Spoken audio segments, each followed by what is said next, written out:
Welcome to We're Just Messages podcast. Of course, I am Mike. What's happening? It's Marcus. How you feeling today, my brother? I'm doing good, man. I'm doing good. You know, moving around this morning, but, everything is everything. Yeah, that's what's up. Shout out my dog, Mo, man. He back, but he's under the weather, man. He'll be back with us next week, man. Get better, my nigga. My dog been going hard out there, man. My dog told me he was drinking as soon as he got off the plane. Well, goddamn. My dog said he was drinking when he got off the plane, as soon as he touched down on the island. Damn, niggas is drinking as soon as they hop out the plane. Yeah, my dog must have needed that vacay, man. Yeah. But, from the looks of it, look at my dog had a good time, man. Good time. What's up with you, though? I'm good, man. I'm good. It's another Saturday, you know what I'm saying? Just out here, moving and grooving. It's gonna be another scorching Saturday. So, all y'all people, drink your water. If you gotta move around. If not, stay your ass in the house. It's gonna be hot today, bro. It's gonna be hot as a bitch today. So if you gotta move around, just stay hydrated. It's gonna be cooler compared to the last couple of weeks. I think the high today gonna be like 88. Oh, where? Okay, because Yeah. I didn't really check. I just figured shit. It been hot all fucking week, so I just figured. But I think the high gonna be like 88. Yeah, it rained yesterday, so I'm pretty sure that helped. Yeah, that definitely helps sometimes. Let me check. Let me see because it all depends on that humidity too. So the humidity is gonna be around. Yeah, what that humidity gonna feel like? It might be 88, but what is it gonna feel like? Oh no, it's gonna feel like 84. Oh, okay, so we scraped today. All right, so I thought we was gonna. Oh no, I'm tripping. Right. His humidity is 88%. All right then, well that's not too bad, man. That's not too bad. Yeah, but right now it's like 77. They said it feels like 83. Yeah, because they said the high today gonna be like 90. So. I think peak 2:00, 89. Ain't too bad. I ain't gonna lie, that's the best we gonna get. Yeah, that's the best we gonna get. And then August ain't even get here yet, so that's the real one. That's the cooker. It just mostly rains in the afternoons in July. That's what I realized down here. In July, it's gonna rain like literally every day at some point in the afternoon. Rather be sometimes, unless they're 100% predicting it in the morning, you gonna get that little afternoon shower. Yeah. That's what I always realize. We always gonna get that afternoon shower. That's the one right there, bro. Yeah, we gonna get that all the time, no matter every single time, bro. And it should just be the shit that be funny about Charleston weather that it'll rain for like 10 minutes. That 10-minute rain will cool down the rest of the day. It seemed like if it rain, unless that sun pop right back out after. Oh yeah, then it gets scorching again. Yeah, then it gets scorching again, but. Yeah, you're right. It does cool down for that little bit. Yeah, all it takes is like that little 10 to 15 minutes of rain. But just let you know how you feel of warmness in that. Bro, you remember we had that eclipse? What was that, 2017? Well, did you remember the last one we had? The last one we had was just last year, isn't it? No, it was a few months ago. You was outside it was this year. Yeah, it was this year. You was outside for that? Or you was outside for the one 2017? I was outside for the one 2017. I wasn't out for the one 2017, I was outside for that one. So when that moon got over that sun, it got cool. Ooh, I'm about to say that bitch got dark. Bro. It got dark and it got cool. And it's like, damn, like, that sun really do be fucking beaming, bro. This is like August. So when that moon moved in front of that sun, bruh. Temperature just... Yeah, that temperature dropped. It wasn't like no 40, 50. But it got like in about 60s. Like, you felt that cool. And that shit happened fast, too. So just imagine if, of course, God forbid, that the moon stayed there. You wouldn't live. We wouldn't live as human beings, bro. No. Can't live without the sun. You get what I'm saying? Like, science is a motherfucker, bro. That's all I really got to say. Man, but that also let me know that they're not to get in no deep bag, but, God and science can coexist. Yeah. You got some people who just 100% God, and you got some people who 100%, I rely on science. But, bro, seeing that eclipse in person, for them to predict that shit, to line up exactly how it's supposed to, because they never miss now.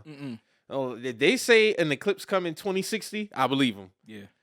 You get what I'm saying? Like, that shit always be on point. They predicted the one 2017 in 1980 something. That's crazy, right? That is crazy. And you're talking about the 80s. And the thing, and it's probably in people's mind when they first heard that, they'd be like, "Oh, it's 2017. Niggas 19. Yeah, that's years. Yeah, they're not thinking about that shit. Hell no. Then 2017 come out and they be like, damn, bro, I'm here. And this shit aligned perfectly, bro. So, I mean, I think the universe is endless, bro. Man, the universe is endless. There's so many things we don't know. Whether it be through, government type shit we don't know, or we just not haven't explored it yet. Bro, we're in the Milky Way galaxy that's on the outskirts of a galaxy that's on the outskirts of a bigger fucking billions and billions and billions and billions of stars. And here we are on planet Earth in the Milky Way galaxy on the outskirts of in our own solar system. Yeah. Ain't no telling. There gotta be another Earth with us on it. Or something like us on it. As I was about to ask you, do you think there's another place like Earth, like another planet that got life on it? It would be a selfish way of thinking to think that there's not another type of form of life on another planet. We'll probably never see it. Yeah. Because it's too far out, this motherfucker. Yeah. But I wouldn't be surprised if there's another Earth with humans on it like us. We don't have that capacity to know. Yeah, we don't, because we can never get that far. We can never get that far out. True. We done been to Mars, ain't shit on there. Mm-mm. Now, as far as our solar system, I don't believe there's another life form on our solar system. Yeah, but okay, I can understand that. But as far as past that, yeah, we wouldn't know. We wouldn't know. You wouldn't know. And maybe it was designed that way, and this is where you start mixing in God with science.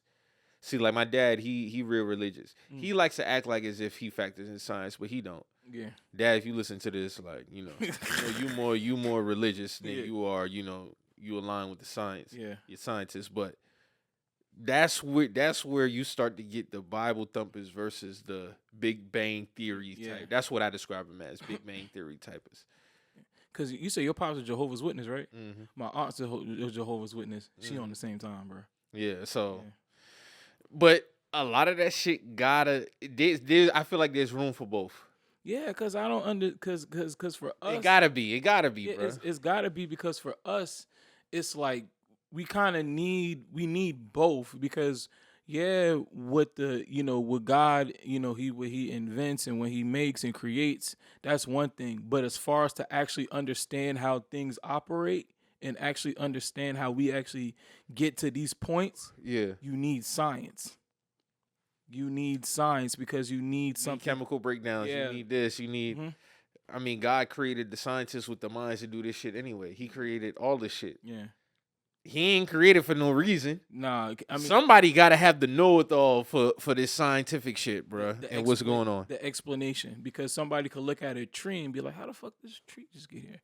But science will tell you that, hey, this tree started off as a seed or a root, and how did this root get made? Okay, how do we do? It got made from compounds and this and that, and then the tree grows, and how does that grow? Because of science, because of metamorphosis, and the sun hits it, and then the water, then it rains. So, yeah, man, yeah. Man, when we was in chemistry class, when you was like younger, like elementary, and you first grew something. Yeah, he was like, oh, man, damn. Yeah, everybody did the little thing where they had like the cup, and then they had like the dirt, and they put the seed in the cup, and then you would watch it grow over time. Yeah. Or when you actually had to play with chemicals. Yeah. You get what I'm saying? See how things work, because see how sound waves travel or electric currents travel and all that. All that shit under the same umbrella, bro. Mm-hmm. That's the reason why, like, we got power sources. Somebody had to put the mathematics together for us to have light, for us to have power, for us to have AC, for us to have all this shit. Like, science had to play into that shit because some shit get out of whack, you're fucked. Yeah. And then speaking of positive and negative. Definitely. Because speaking of science and natural, Earth and God. Look at a solar panel. A solar panel is on your roof. I got that shit. Mm-hmm. But that's the science. Mm-hmm. But the God and the things is the sun. Both coming together. That's a great example. You know what I'm saying? Yes. So yes, things work. You know what I'm saying? Things you both things can work. Dog. The fact that the sun is that powerful and is able to you got wind power. Yeah. You got wind power. Yeah. Somebody was able to come up with a formula that we can use the wind to power shit. Yeah, people use water to power shit. Yup. So. But the sun being the source of, I always say the sun and water are like the very key sources of life. Yeah. Plants ain't gonna grow without no fucking sun. Mm-hmm. Everything gonna die in the darkness. Yep. But everything has a balance. So you can't have too much of everything. Yeah. You get what I'm saying? Mhm. Like if we was, I think we would survive longer if there was constant sun versus constant darkness. Yeah, of course. Because everything just gonna die off in darkness. Yeah, at least with the sun out, things will grow. It's gonna be hot as fuck, but if things will grow, you know, we can still use the sun is such a I mean, energy. It's such a valuable source of energy. You know what I'm saying? People, you know, for people, even for people, like if you go out and you know, people. Your doctor would advise, you know, to get your source of vitamin D or whatever. You go walk outside. Exactly. I was just about to say that it's a source of vitamin D, my nigga. Like, I done had the sun, real shit, like cure my headache. Going outside. For real? Real shit. I ain't never heard of that one before. How'd that happen? Shit. Like you just had. I just had a bad headache, but I had been in the house most of the day. I said, man, let me just go outside and get some sun. Yeah. I went outside. I was just laying down, and I was. Probably about an hour later, I was feeling better. Drunk some water. I was feeling better, bro. Oh, well, I gotta use that. I never tried that. I never thought about that. So and you know, different things work on different people. Nobody knows your body better than you. Yeah. You get what I'm saying? I always say that. Nobody knows your body better than you. You know how your body gonna feel when you eat certain shit. You know how it's gonna feel when you don't. Mm-hmm. When you don't eat certain shit, you just know your body because you're gonna feel it. Yeah. Your doctor could give you the diagnosis of what's going on with your body, but what your doctor always tell you, okay, what does it feel like? Yeah. Your doctor can't feel it for you. Mm-hmm. He could tell you what's going on, but that's just like when they ask you what's your pain level like. Nobody's gonna know your pain level except for you. Mm-hmm. You get what I'm saying? So that just goes back to everything has a purpose on this earth as far as nature, in my opinion, whether it be water, plants, the sun. Even the moon. The moon is positioned where it's at for a reason. Yeah. I always laugh and think about on Bruce Almighty when he was trying to show off with his girl and he pulled the moon closer. Fuck the whole world. He fucked goddamn caused a tsunami on the other side of the fucking planet. Mm-hmm. You get what I'm saying? Like that's real shit. Yeah. Like I remember when I was a kid, I think the closest I seen the moon was when we was in New York, and I felt like I was like in a movie. That shit was big as fuck. Damn. Big as fuck. That shit literally looked like it was like right here. You get what I'm saying? But we revolve around our solar system for a reason. We are positioned third planet from the sun for a reason. I think if we was a planet closer, we wouldn't even be able to exist. We'd probably be all right if we was a 4 planet back. Yeah. But then again, I don't know. But when you start tapping into Saturn, Jupiter, and all that, I don't know. Yeah, because honestly, Hey, you ever really seen like the official solar system like map? The sun big as fuck. That's what I'm saying. Like we like this small compared to the fucking sun, bro. And the thing with the sun is, man, it's like, dog, the way that shit just eclipse, like how big it is, like you said, that motherfucker big. Dog, that shit. Now we look at, well, of course you can't look. They tell you not to look at the sun, but the motherfucker look like this. That's what I'm saying. But that shit, it's literally like a star. That's what I'm saying. You gotta realize how big the sun is because it literally covers the entire Earth. Like the sun is that big that it covers the entire Earth. I don't understand flat Earth niggas, man. I don't get that shit either, bro. I don't understand these niggas, bro. And I maybe thought one time when I was a child that the Earth was flat because when I used to go to the beach, I used to look and be like, "Damn, is that the end?" That's yeah. You know what I'm saying? But as you get older, I'm like, no, nigga, that just leads you to the Atlantic Ocean, nigga. That's it. It's just more further out there. It's just First of all, the satellite views. Y'all gonna tell me those fake? No, that's the shots from the fucking like, bro, like gravitational pull is real. Yeah. So I don't understand how, like, let's say you in space, right? And you go down or whatever, hypothetically speaking, you go down to Antarctica. Yeah. It would look like, of course, you are going down. Yeah. But once you land, you literally are you're flat. Yeah. It's not like you tilt it back or anything like that. You would, yeah. That's just gravitational pull. Yeah. You get what I'm saying? I don't understand these flat earth niggas, man. I don't understand that shit. Hey, bro, I don't understand that shit neither. Because if you imagine in the 1600s when these niggas started was flat, scared of shit. Then they realize, oh, this bitch go around. Oh, I ain't gonna die if I keep going. If I keep going, And that shit is real because, you know, they say in the Drake Passage. So the Drake Passage is the waters between the end of South America and Antarctica, right? Yeah. They say that's some of the roughest waters, but that's just due to the degree. Yeah. You get what I'm saying? So when they said when when they used to travel way, way, way back, right? When they used to travel, they used to have to go all the way at the bottom and come back up. Yeah. But ships would get all fucked up because of the waves. But Yeah. that's just due to the degree, where the degree was at. That's why they made the Panama Canal. Yeah. Oh shit. So they could go, so they can go through there.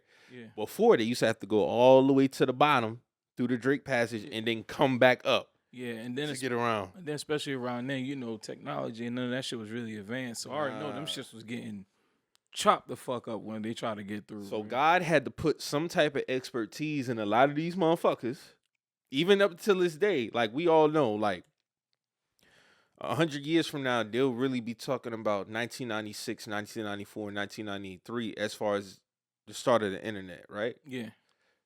Everything has its advancements, but somebody had to be born in order to put monumental things in place. Like I always be seeing this reel that talks about the birth of New York. We talking about going back to like 1500s when it started off with just one wood house. Okay, now we got 2 wood houses. Okay, now we got a whole community. Oh shit, now we speeding up 1700. Okay, you get the Industrial Revolution. Now you got buildings coming up in the late 1800s, 1900s. Now look at New York now. When before it was just land and water. Yeah. You get what I'm saying? So throughout different points in history, you had the advancement of something. Yeah.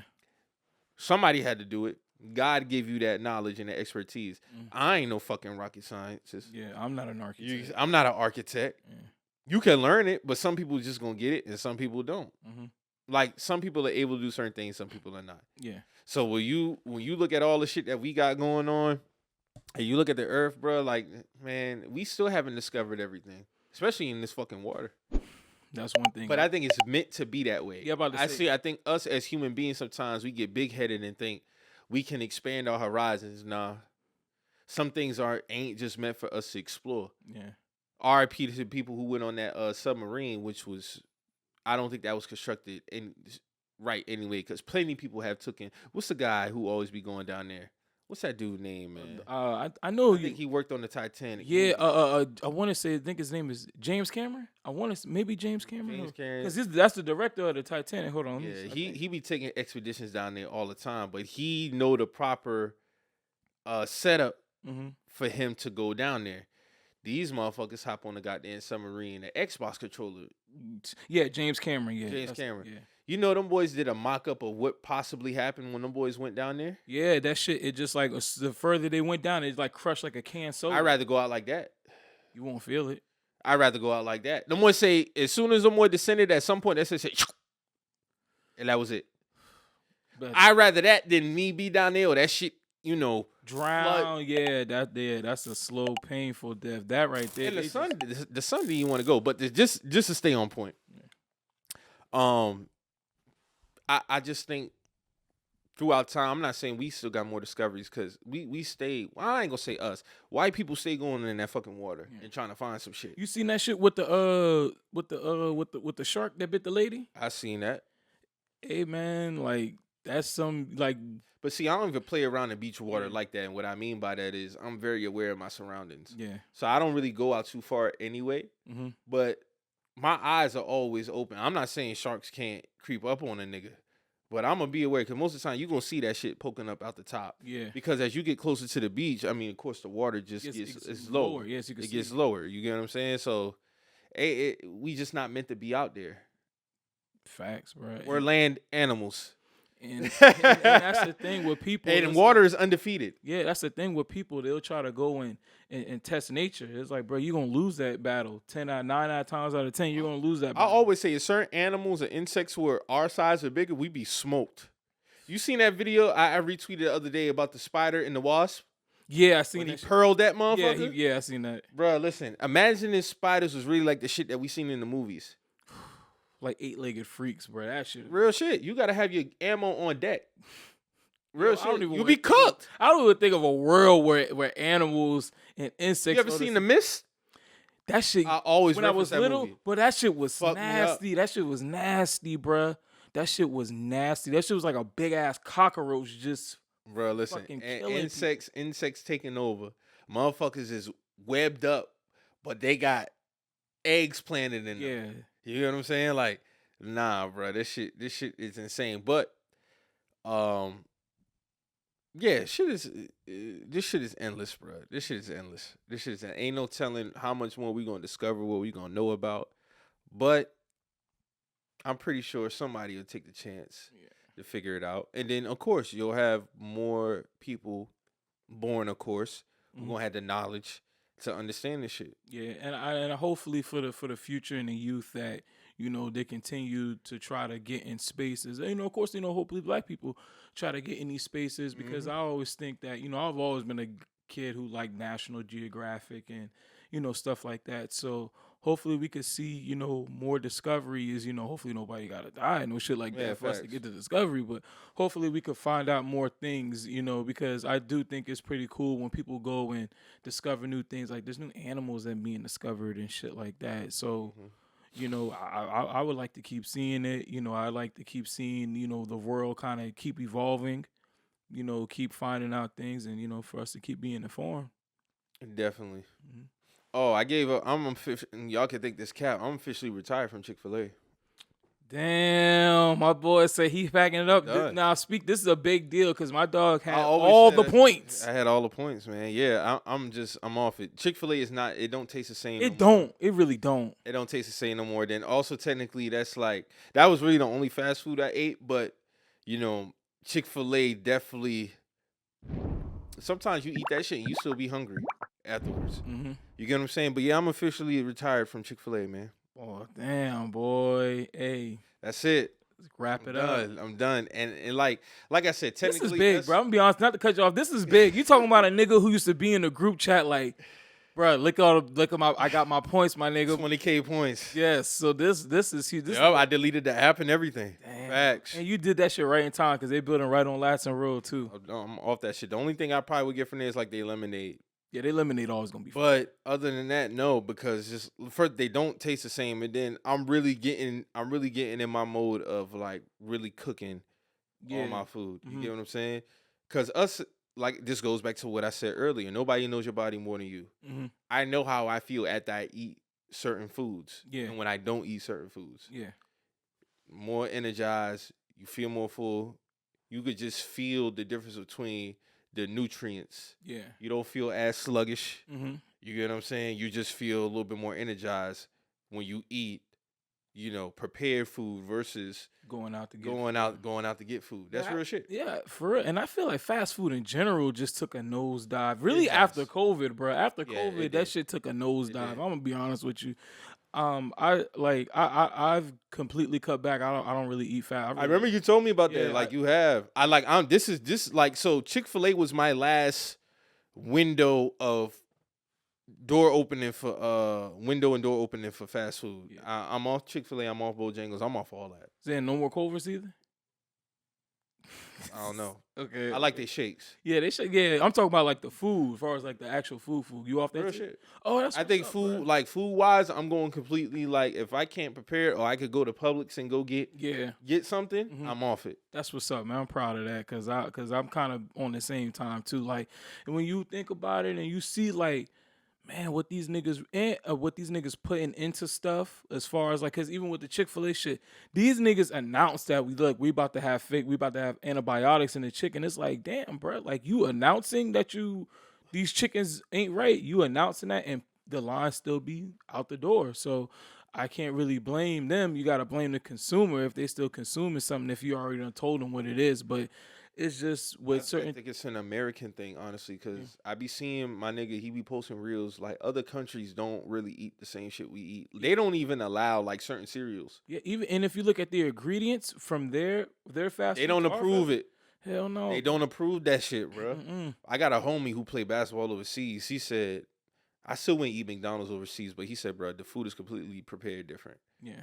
It's not the typical saturated fat like how they have over here. They don't even if they have it. Well, I would assume they have an FDA. Mhm. They don't approve a lot of shit down to cereals, Yeah. candy, Mm-hmm. because they're thinking about the kids more so. Yeah. But they don't eat certain shit like how we do over here. I think it really is an American thing. It is. And the thing about with us is that it's so fucked up because all the healthy options cost so much more. As a nigga who go grocery shopping, especially in today's economy, and see things, I'm like, damn, bro, you could pick up something that's organic, USDA, no GMO. This shit gonna cost you about $5 more than the stuff that is, clean. Because there's always been this whole discussion about, vegetarians versus vegans and people eating this and eating that. Pescatarians, and it's kind of like you got a nigga like me. I ain't giving up no meat. Pause. Yeah, I feel you. But see, it's the same thing for me. Like I still eat grilled chicken, but I still eat grilled chicken and I still eat salmon. But a lot of other things I've been cut out. Like I really don't eat burgers. I really don't eat burgers at all. Honestly, I don't eat beef. I remember you said that. Don't eat that shit. But grilled chicken, salmon, some seafood options I fuck with, and try to not get things, get things more or less grilled than fried. Grilled, yes. I like grilled is definitely a better option over fried. Mm-hmm. And because you can still eat, pause. You can still eat meat, but you gotta make sure you eating the right kind. You gotta make sure you getting stuff that's like even if you eat beef, my nigga, just get organic. I just personally don't because it's just with my body. It don't really align with it or some things because I ain't gonna lie. I'll eat a burger.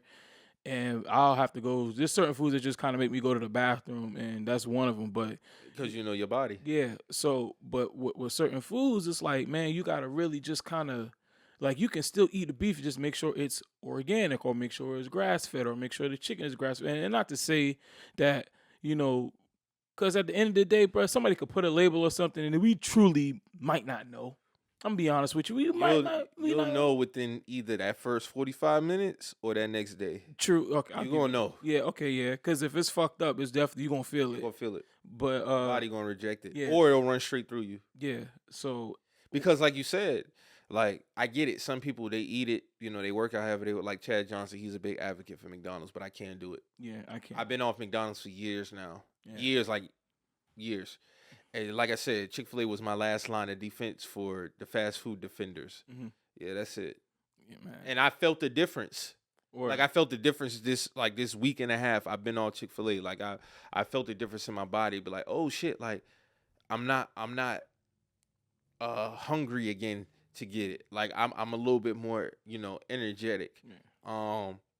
And you could just feel you just can feel it. Like even in your gut. Yeah, and gut health is gut health is a big thing. It's major. Gut health is really the key to everything. Yeah, bro. So it's basically for me just doing the whole complete. It's kind of like the Infinity Stones. Like I've always been big on my vitamins as far as elderberry, black seed oil, and shit like that. Yeah. Now it's just the food aspect. Not to say that I was eating reckless. I never was a reckless eater. Mm. But when it came to fast food, I would eat Chick Fil. Yeah. Yeah, that's out of here. The only thing as far as fast food, if I had, because sometimes you be moving. Just go for pizza too. Yeah. Hey, pizza's another thing that I was a huge advocate of, but now. It depending I need it prepared a certain way. Yeah, I need it prepared a certain way. way. New York style type shit. Yeah, or is it something because I had Mods. Mods is like a healthy pizza. They do like the thin crust. I haven't been to Mods in a minute. Yeah, I fuck with Mods. Mods is a good healthy option for pizza. But like the Domino's and the Little Caesars, man, that shit'll run through me, dog. I'll eat a pizza and in 30 minutes, bro, I'm on the toilet like quick. Mm-hmm. So. And then you realize because you'll eat that and be on the toilet for like 20. You'll be within 20 minutes, but then you'll eat something clean like a Mods. And I had that last night and I was straight, bro. And the thing is, and also you can even feel a difference when you go to the bathroom with certain foods. Yeah, and then with certain foods, it's like I know we on some health shit, but just to be on some real shit, like. The color of your stool is going to determine a lot. Like if you're somebody who just doctors evaluate that by the way. Yeah, if you just a person who's just eating fast food and things like that, your stool gonna be a certain color, and that's not gonna be healthy. And if you eating veggies and stuff like that, your stool's gonna be another color, and that's gonna verify that you are healthy. You know what I'm saying? Or if you they evaluate your urine, your stool, all that. Yeah. So that's one thing people gotta realize, man. Like. You got the signs that kind of let you know, like, hey, my body is feeling some kind of way. I might need to make a change. Your body will tell you before your doctor will tell you. Your body will tell you. So, I just advise people, you know, if you on that, man, you know, try your best to eat clean. I'm not gonna say you're going to eat clean every day because I know that sometimes that's hard for people, but do it a step at a time. You know what I'm Everything in saying? moderation. Yeah, everything in moderation. Like if I had to go get fast food, if I had to, like if I was just on the road or something like that, the only thing I'd probably go to is Bojangles and get a biscuit and fries. Yeah. That's probably it, and some water, and that's it. That's probably the end. I'm not eating no more. And I used to love Bojangles. I used to go to damn near Bojangles every day, bro. I was a Bojangles nigga. Like, It's all about health and wealth, especially as you get older. yeah, man, you gotta stay alive to be in the game, bro. Yeah. And then Just even think about how we even progress even as young adults. Mhm. Like I've been off milk for years. Yeah, me too. Like probably since 2010, 11. Yeah, I probably say about 20. Once I really discovered almond milk was like Yeah. 2016. Yeah, maybe 16, 20 17 yeah, for me. Yeah, 16, 17. That's it. I ain't never fuck with regular pasteurized milk. Hell no. Because I think now, had I still been on a lot of shit, no. It's even like even down like certain like I don't even really eat Milk is crazy. Yeah, I don't even eat cereal like that. I'm off cereal too. Yeah, I fuck with granola now. And I felt like that shit is a waste of money. I've been wasting money. I looked at my pantry one day, but like, bro, this cereal literally be sitting here and I really don't eat it. It ain't really beneficial for me anyway. Like cereal is more so like a snack. Yeah. And then obviously it's not a healthy snack neither. It's literally just Depending on which sugar and dye. Mm-hmm. Really just sugar. That's why I fuck with the granola. I fuck with the granola. I like granola, but actual cereal, like a nigga get Captain Crunch or some shit like that, I can't do that no more. Shit just Yeah, man. So Chick Fil was a good run. What? Yeah. My boy had to wrap it I'll up. holla at you, man. Y'all gonna be good though. Yeah. Y'all gonna be good, man. Y'all make billions. Whereas, Billions. you know, trap still gonna be booming. Yeah. So we had a major IT crash this week that caused a lot of flights to be shut down. A lot of computer systems at people's jobs, corporations wasn't working, caused them not to work. So apparently this was it CrowdStrike? Yeah. Is this major IT cloud company? They did some type of update which caused this big ass frenzy and this big ass situation that we had. A lot of flights was delayed. People were sitting, getting flights canceled. They were saying, hey, listen, if you don't have a confirmation within a minute or 2 minutes, don't even come here. If your confirmation was out, don't even waste your time coming up here. Damn. But I think everything is back up now and good. But yeah, a lot of people was fucked up yesterday. Man, my job, because I work from home. My job, I couldn't work yesterday, because And Microsoft is a big component of this. Yeah, so yeah, it yeah. affected Microsoft. Outlook, Excel, certain shit I had to do. I couldn't even do that shit yesterday. And the person, the person who I work with, who's over me, like my supervisor, they basically was like, hey, he hit me and was like, hey man, because I hit him. I was like, yo, what's going on with this shit? He was like, hey man, don't even worry about work today, bro. Just have you. This nigga text me, said the nigga he hit me on Teams and was like, shit's messed up. Have a good weekend. I was like, all right, bet. You know what I'm saying? My weekend started Friday at 8 a.m. You know what I'm saying? I ain't had to do shit. So apparently this dude on Twitter, I don't know if he's trolling or not. He was like, first day at CrowdStrike, pushed a little update and taking the afternoon off. So he's like, he's the one. Yeah, man. Like he did. Yeah, that nigga's crazy, bro. And if he did, there could be lawsuits coming behind shit like that. You never know, especially if it wasn't instructed. But, motherfuckers be trolling all the time, so you never know. But I just think, that goes back to the advancement of technology, people having the knowledge and the wherewithal. A lot of people getting into tech now, but a lot of people think that shit just easy.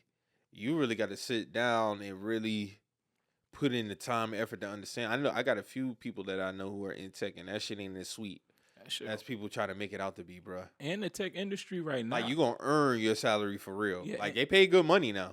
But you going to earn every dollar of that shit. And at one point, I heard somebody say, like, oh, the tech industry kind of, like, in a limbo, right now. But I think... Yeah, they laid off a lot of people, too. But I think with stuff like this happen, I think that might encourage people to hire more people so shit like this don't happen again. Serious. Yeah, because, bro, that IT is real. If you ever worked in an office and shit like that, boy, IT department is real. IT department get their money's worth. Trust me, they are people hit them up constantly, 24. Wherever your work period is, from little dumb shit to passwords to major shit. So, it's definitely one of those jobs where, like you said, motherfuckers get paid a lot, but trust me, they're working for their money. Yeah, this shit affected banks, healthcare, public transits. Yep. Let me read this excerpt. A defective update from U.S. cybersecurity software company CrowdStrike crashed Microsoft Windows systems across the globe Friday. The tech outage disrupted operations across industries such as banks, hospitals, and 911 centers, plus grounded flights and hampered public transit systems. Although a fix was deployed to restore most systems by afternoon to regain normal, ripple effects may be felt throughout the weekend, which is normal. I had a little quote-unquote aftershocks.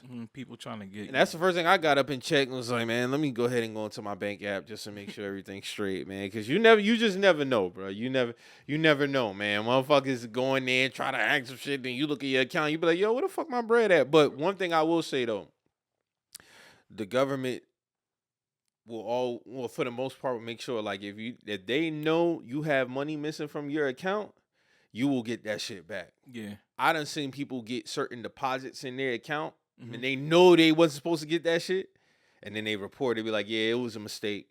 Because, technically, if you, like, just say, for example, because the average person, they probably go spend it, or they probably gonna say shit. But I've known of instances where there was a couple, they had like 40 grand deposited into their account or something like that. They spent that shit. They had to get that shit back. Of course. That's not yours. Because it was a mistake. It's not yours. If you wake up one morning, you see a deposit for like 50 grand, you be like, all right, bro, like, what the fuck going on? Yeah, I'm not, my first. Please go ahead and take care of this, please. Yes, because what the fuck is this doing here? I don't know what, like, you know what I'm saying? Like, just... I'm not even touching nothing. Hell no. Unless it's confirmed that this was a gift or something like that. Just take this money out my account, please. Because I'm going to call them niggas ASAP. Like, hey, I don't know what the fuck y'all got going on, but 50 racks is in my shit, and I don't know where this came from. Y'all need to go figure this out. Figure this out, please. Somebody's supposed to deposit something else. And this happened even, like, on a lower scale. Like, I had some money deposited into my account one day. Yeah. I'm like, bro, where the fuck is this deposit came from? Go to the bank. It'd be like, yeah, such and such deposited this. My mom ended up depositing. So I called my mom. I said, Mom, did you deposit some money in? She be like, oh, shit, son, I deposited that into the wrong account. So human error. Yeah. Human error is going to happen every single time. And I had my mom like as I had this account since 2007, but she like a secondary on it. Yeah. You get what I'm saying? Like she don't have access to it, but she is like a secondary on it. Like she can't log into it, but she could deposit money in there if you wanted to. If she wanted to. So I think what happened was when she went to the bank to deposit some bread, she must have mixed up some names or something like, or some numbers or something like that to get into there. So little things like that, human error is gonna happen. Man made it. Man can make mistakes. Facts. That's how I look at it. Like the banking system, that's man-made. That ain't God-made. That's man-made. Yeah. Technology, that's man-made. That ain't God-made. You see what I'm saying? God just gave you the knowledge. Mm-hmm. So I think with this whole crash, it's just really reflective on how reliant we are on technology as we continue to advance, which I don't think is a bad thing, because I look at more as technology as a positive than a negative. Mm-hmm. I think you do have to have certain cap outs at a certain point. You go on your Explore page now, they got the AI shit. You can ask the AI something. You get what I'm saying? I think AI eventually will have a cap on certain things that, they just won't allow. Yeah. But I think technology, as we continue to move on, will get better. And I think it'll be beneficial. Like, think about how much time you save, because I'm all about convenience. Mm-hmm. I do believe there's a line between convenience and laziness, though. You got to have a balance. I'm never going to the bank again to cash a check. No. I'm never going to the bank again to deposit a check. Like me and you, we lived through a time where you had to take your check on a Friday or Thursday and go to the bank and deposit that shit. Facts, I remember that. And they used to have my bank had a rule, if you didn't have the amount of your check in the account, you only get in the first 100 until the rest clear the next day. Where? Yeah, that's how my bank operated. Which bank was this? This is BB&T, now Truist. Oh, wow. Damn, I never heard of that. Yeah. So, like, say, for example, I had like a $500 check. You'd only get 100 of it, and then you have to wait for the rest of the 400 to clear. Yeah, clear. It probably be like the next morning or a few. I just depended. It depended. That's crazy. Because what if you needed all your money that day? That's hell, bro. That's hell. But you could cash it though. That's the crazy thing. Okay, that is true though. You could just cash that bitch. Yeah. Yeah, True. but if you deposit certain deposits wouldn't, depending on what it is, it wouldn't clear to the next day. Transfers. I used to always have to call and make a transfer between. I used to checking and hated that savings. shit. I used to hate it. You don't got to do it no more. I used You to could hate just that shit. you could just pull up your phone and do that, and they used to charge you a fee. Yeah, I remember that. Yeah. Certain transfers that call you fee. Now you can just roll over in the morning. Think about the convenience of dog. I used to go pay all my bills in persons up until 2019. It was a habit for me. Yeah. I didn't know I could download the Spectrum app and just pay it there. I used to go to Spectrum office all the time, pay it in person. Yeah. I used to go pay my water bill right there in person. Yeah. I don't do that no more. It's just a convenience thing. So even in terms of ordering medicine for somebody who may be ill, Yeah. somebody who may be a diabetic or something like that. You get what I'm saying? Like having your medicine delivered versus you having to go pick it up. Yeah. You get what I'm saying? Like certain things, Jeff Bezos is a motherfucker, but Amazon is a well-oiled machine. You get what I'm saying? Like you can have certain things. Oh, you subscribe to this now, so at every certain point of this month you're gonna get it. Yeah. When's the last time you wrote a letter to somebody and put it in the actual mailbox? I ain't did that. Who the fuck is doing that? I ain't did that shit. You got email and shit. I ain't did that since probably 2007, bro. 2008. All right. I've never wrote a letter and delivered it and put it in the mailbox. You've never done that? No, but I seen like my mom do it. My grandfather did. I did that shit. I think maybe 07. I never wrote a check. You never wrote a check, neither? Never wrote a check, but you had to write a check to graduate school. You get what I'm saying? Yeah. Like they taught a certain thing. I know how to write a check, but I never had to write a check. I've had checks given to me, Yeah. but I've never wrote a check out to somebody. Nah, we gonna get this money out right now. Yeah. So I'd rather give you the cash, or now of course you got Apple Pay, Zelle, whatever the case may be. But it's this convenience thing. Go with also you gotta have the security in place. So one thing I like about my bank is I have a spending limit per day. Oh, word. That's hard. On my card. That's tough. Yeah, I like and if I'm running up certain shit, they gonna stop. Hey, did you try to purchase such and such at da-da-da-da? This go for my credit cards. This go for, my debit cards, all that. And they'll get a text straight to my phone. Hey, did you try to make this purchase? Yes or no? And that's the thing when it comes to people, when it comes to like certain securities, because I was just listening to a story about a man who was talking about how one of his friends stole his credit card, and he tried to take the credit card and buy $40,000 worth of Apple products. He tried to buy $40,000 worth of Apple products. Bro, get that ping to his phone, like, somebody from the bank pinged them and said, hey, this is somebody's trying to purchase such and such. It was like, hell no, decline. And it's like, that's the only thing I don't understand with people when it comes to certain shit. Like, bruh, if you steal somebody's shit and trying to run it up, my nigga, you're going to get caught. Like, Eventually. And that's a good thing. That's also a great thing with technology. You can have disputes. Yeah, you could dispute charges. You get what I'm saying? Like, some niggas be running out, but you know what I'm saying? I know y'all type of niggas that go buy some shit, then automatically. I've seen people buy something and then turn around and automatically dispute the charges. I'm like, bro, that's so fucking stupid. If you didn't have it, just don't buy it. But that's another story. But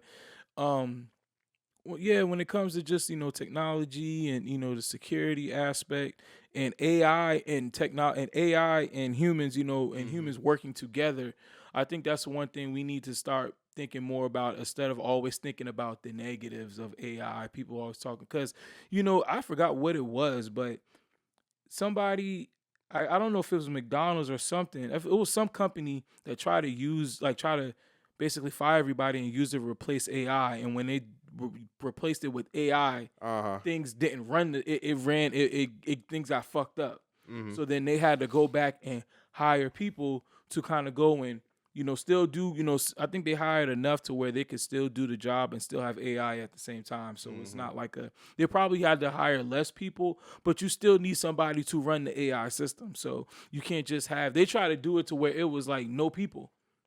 I forgot which company it was, man. I forgot, but they try to run it to where they was like, this is a strictly AI ran company. We don't have employees.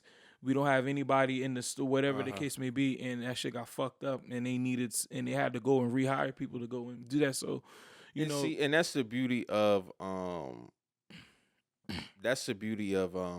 having control, like just pulling up your bank app and setting limits. Yeah. Like I have I'm pretty sure you'll get an alert for when your account hit below a certain dollar Yeah, amount. yeah. The it's like low. It's like your account is low at this point. Low, Like, like you hit you get an alert after rather be 1,000, 500, 100, whatever the case mine's is may be. 100. If my account, Mine has always. I just never changed it. Mine has always been 100. yeah, So that's if my mine too. shit dip Yeah, below 100, I'm gonna get a text. yeah. If somebody tries to, like, I have a single transaction limit on all my credit cards. Mhm.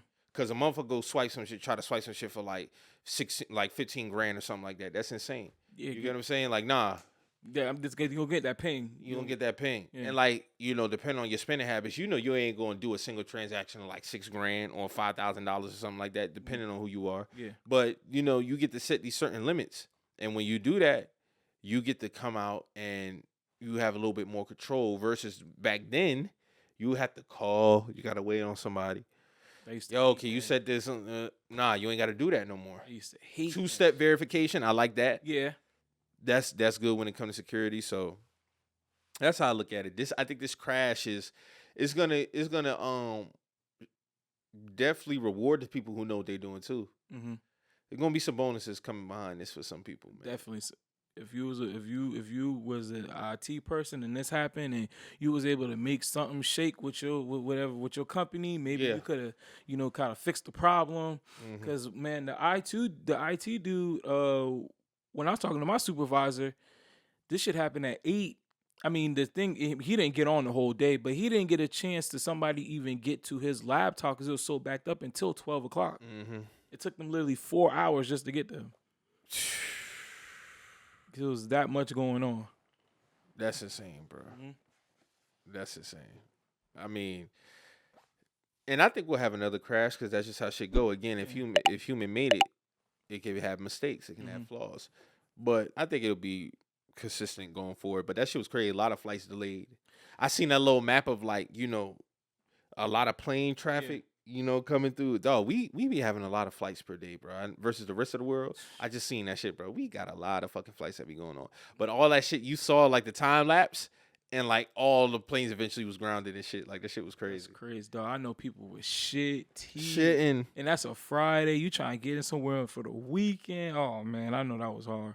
Then you gotta probably stay in the airport for a certain amount of time. You can't. Bro, that's why if I fly, I'm trying to find that one way, bro. Where I ain't fuck going. a layover, bro. Word. And if the layover, I don't want that shit to be no longer than 2 hours, bro.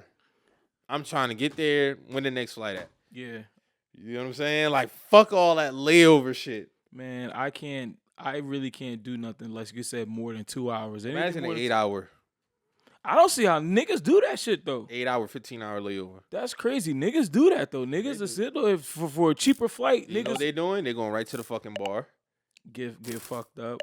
But hell nah, boy. Fuck. I'm not even that type of nigga. Like, bro, I really want the one way. Like, I really want the one way. And depending on where I'm going at, I've never flown first class, but depending on where I'm going at, I'm definitely going to, like, if it's anything, because I'm the type of person, I don't like to be in a car for a long ass time. I don't really like to be on a plane for a long ass time because I'm eventually getting 15-hour flights. Yo, if I'm taking a 15-hour flight on some real shit, my nigga, I gotta be first class, bro. I can't do that. I don't see how niggas karate con me or coach on a 10-hour flight. Boy, fuck that. Yeah, that's a long time, bro, to be sitting in one position, Hell bro. yeah, Gotta bro. try to go to sleep, listen to all your music.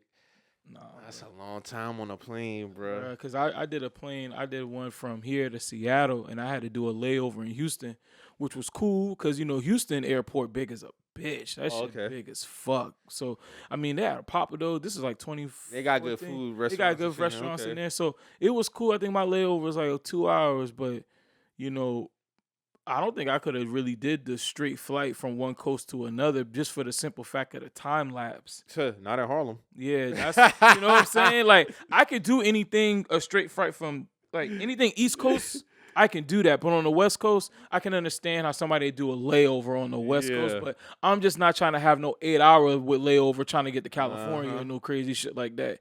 But I don't see how people, man, motherfuckers really be, traveling from here to fucking South to fucking Asia and fucking all over the country, bro. All over the not over the world.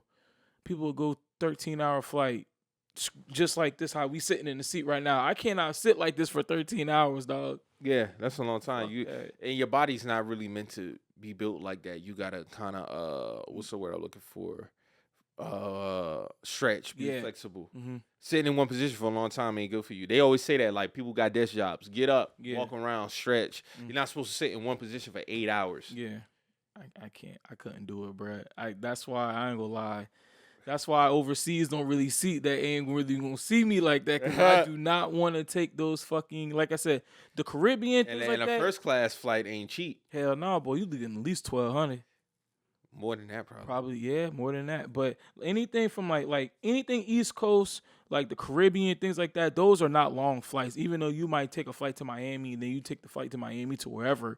So, but that's not really that long. But when you talking about going from Charleston, South Carolina to fucking Sydney, Australia, or some crazy shit like that, my nigga, come on, you gotta get the first class, bro. It don't make no sense not to. Yeah, it only makes sense because I mean, at the end of the day, you got to get there. Yeah, it's all dependent on how you get there, though. Yeah. Cause I want to go to Japan, man. That's my. I want to go to Japan within. I feel like they have so much pieces you can get over there. Yeah, like clothing, man, all type of shit. Cause there's this guy who I follow on YouTube, and he went over to Japan, and I think Japan just had something happen to it. They had an earthquake that happened over there, so bless up to Japan, but. He was showing, like, cause he went over there, he took like a big ass duffel bag, something to go through customs. And when he went to Japan for like maybe a week, filled that bitch. That shit came back like it was like 70 pounds, just full of shit. Like they got these one areas where it's nothing but shopping, bruh. Like it's and the yen is lowered now compared to the dollar amount. So stuff over there is cheaper, from the American dollar. I seen bro was in there. He was getting his he went to like the head of the Vizu store there, and you could go get your Vizus custom made. Like you can get your Vizus custom made. Like you could pick out the certain kind of fabric. You could pick out the paint that you want to put on the back of your jeans if you want to stitch a certain way. So I mean, Japan gonna be seeing me real soon, and like I said, I'm coming there with it. I ain't gonna lie. Yeah, there's a few places on my like South Africa is one, Egypt is another. Mm-hmm. Japan is cool. I wouldn't really stress it. I want to go to Hawaii, but I hear like the tourism really isn't good for the people who live there. Yeah. But I would like to visit Hawaii one day. Those are like really like my three. I hear good things about Japan. I just seen a girl. She just was over there. Yeah, she loved it. Yeah, I fuck with Japan, man. The only places I really want to go is Japan, somewhere in Africa. Really them two, honestly. I could do those two and be fine, but just for just to go and see, I would like to see what London is like. Switzerland looks very nice. Yeah. I follow a Swiss page on Instagram, and boy, their scenery is just beautiful, bro. I could expect. And it's like, also the everyday, like certain people really don't have worries in their country as far as like getting robbed, getting killed. I was watching Tony Yayo on Matt Hoffa a few years ago, his interview, and he was talking about how the police, I can't remember what country it was, they have to turn in their guns before they go home. So they couldn't even blow their brains out there. That's what Tony is. He's like, bro, they can't even blow their brains out if they wanted to. Like, people don't have guns over there. Yeah. Like, the police got to check in their guns before they go home. Wow, that's crazy because like people might have knives and shit like that, but like guns, like think about America. You got niggas walking around here with switches, man. Yeah, shit. You know what I'm saying? Gun control is different over here, but that's one of the things that could definitely get better. But yeah, certain countries where you don't have those worries, you could just walk around, cool. And bro, you gotta think back in the day, bro. Back in the day, bro, we could have got a gun at Walmart, like for real. Back in the 18, like all you had to be was 18, and they would have gave you a scrap, my nigga, like straight up. You got $100 and you're 18, you could get a gun like right now. That shit just crazy that other countries don't have to worry about that. And I even know in London they don't really have guns like that, but they knife violence is crazy over there though. I ain't gonna lie, motherfuckers be pulling up with big ass machetes, like they're nice. Because I seen one video where a dude, I guess he was in like a little pizza parlor. And some people, I walked past him, I guess that was his ops or whatever the case may be, his enemies. They came in there. Bruh seen them. He was on point. He seen them niggas first. Boy, that boy pulled that fucking machete out his jacket. That shit looked like an Excalibur sword. That nigga pulled that shit out like this. I'm like, what the fuck? And them niggas, and he pulled that shit out, and he was throwing a chair at them, trying to get them off, and they pulled they big ass shit out, and they just like kind of like, you know, the dude trying to protect himself. He really don't want to swing this bitch, but he's swinging the chair to try to, you know, hey, back up off me. If y'all niggas come close, then I'm a swing it. And they busy trying to poke at him. I'm like, God damn, within America, it would have just been a fucking shootout right there. It would have just been niggas at me. But what I will say about the knife shit, you got to know who you going for at least. You got to get up on your man. Yeah. Nobody innocent getting killed. Because trust me, if you run up on a nigga with a knife, you know exactly who that motherfucker is. Like, you are not making no mistaken identity. You're going to stab somebody that you know for sure. Bullet don't got a name. Bullets don't got a name. That knife got a name. Trust me. That knife got a name. That's personal. Nigga walking up on you, literally. Yeah, if you kill somebody with a knife, bro, that's you a different level of psychopath, in my opinion. Bro, and that's personal. Yeah, that you gotta because like you gotta get up on a nigga. You have to really. Yeah, you gotta continuously do it. Yeah, you gotta do it because one stab really don't get nobody. But I mean, and then another place I actually want to go to is I want to go to Greece too, man. Greece looks pretty. I never hear nobody say they want to go to Russia. Man, hell no. As an American, never hear fuck nobody. No, nigga, fuck no, bro. We would never go. We would. And I heard it's just always cold up in that motherfucker. So. I mean, it's probably a depressing ass country. You gotta think of what the Russians are like. So you know, it's also funny too. You know, technically America and Russia are very, very close as far as like geographic location. So if you go to Alaska, and you go to the edge of Alaska, there's this little piece of land in between that part of Alaska and Russia, and they have like it's like a treaty for that little area. But if you was to stand right there, you could see Russia, or if you in Russia, you could see Alaska. It's like right at the tip. So if you look at the tip of the globe and you go look at Alaska, Russia is right there. Oh, I never knew that. That's crazy. You would think that. I would think that shit was so far. You're thinking of going across the Atlantic Ocean, then Europe. And Russia. Nah. But how on the map? Geographic location, they're literally like this. But on the map, how come it seemed like it's so like? Because on the map, it seemed like Russia close to Asia. So maybe I'm looking at it wrong. I'm probably tripping. Hold on. Because we're not thinking about Alaska. That's why. Okay. So Alaska and Russia are literally like this. Hold on. Let me pull this map out because I did not think that, bro. Hold on. Yeah. Even if you just look at your global map. Hold on. Let me look map. Let me look this. Zoom that shit out. Let me just look at this shit because I did not know that. Turn that shit, bro. What the fuck, bro? I did not know that. Yeah. Maybe I was not paying attention. What the fuck? Think about it. Look. You see? Oh yeah. Oh shit. Yeah. Damn, dog. I did not know, dog. You learn something new every day, bro. I did not know. Oh, I'm looking at it right now. Oh shit. Mm-hmm. Wow. Close as hell. Wow, that's crazy. I did not know that. Yeah, but a lot of people think you would have to, when you think of Russia, oh, that shit way over there. But you get to Russia from Alaska. Technically, you could. Because I'm thinking Alaska's more like in the Pacific Ocean and close to that realm. Nah, that shit up there, bro. Oh, wow. Okay. Technically, landmass wise, Alaska is the biggest state. I could believe that. It's the biggest state. Yeah. It's our biggest state. I feel like I always felt like Alaska was a part of something else, and then I felt like throughout time, like we bought that shit. Yeah. But Alaska is like land wise. Yeah. it's the biggest state. I actually want to visit Alaska one day. I heard the scenery out there, motherfucker, is crazy. They have some no sun days though. I couldn't deal with that. Yeah, that's crazy. Like they literally don't see the sun for certain days. That's depressing. Then there's this country over there in Europe where the sun is always up. I want to say it was like it's like during the summer. It's like Greenland or Iceland. It's something because this is a lady who I used to work with. She actually went over there. Her sun is up 1 a.m. Yeah, her and her husband went over there. And the lowest the sun go down is probably like at maybe 12 a.m. I want to say 2 a.m. I want to say maybe Greenland or Iceland. Bro, yeah, that shit is crazy. Yeah. That shit is crazy, bro. Yup.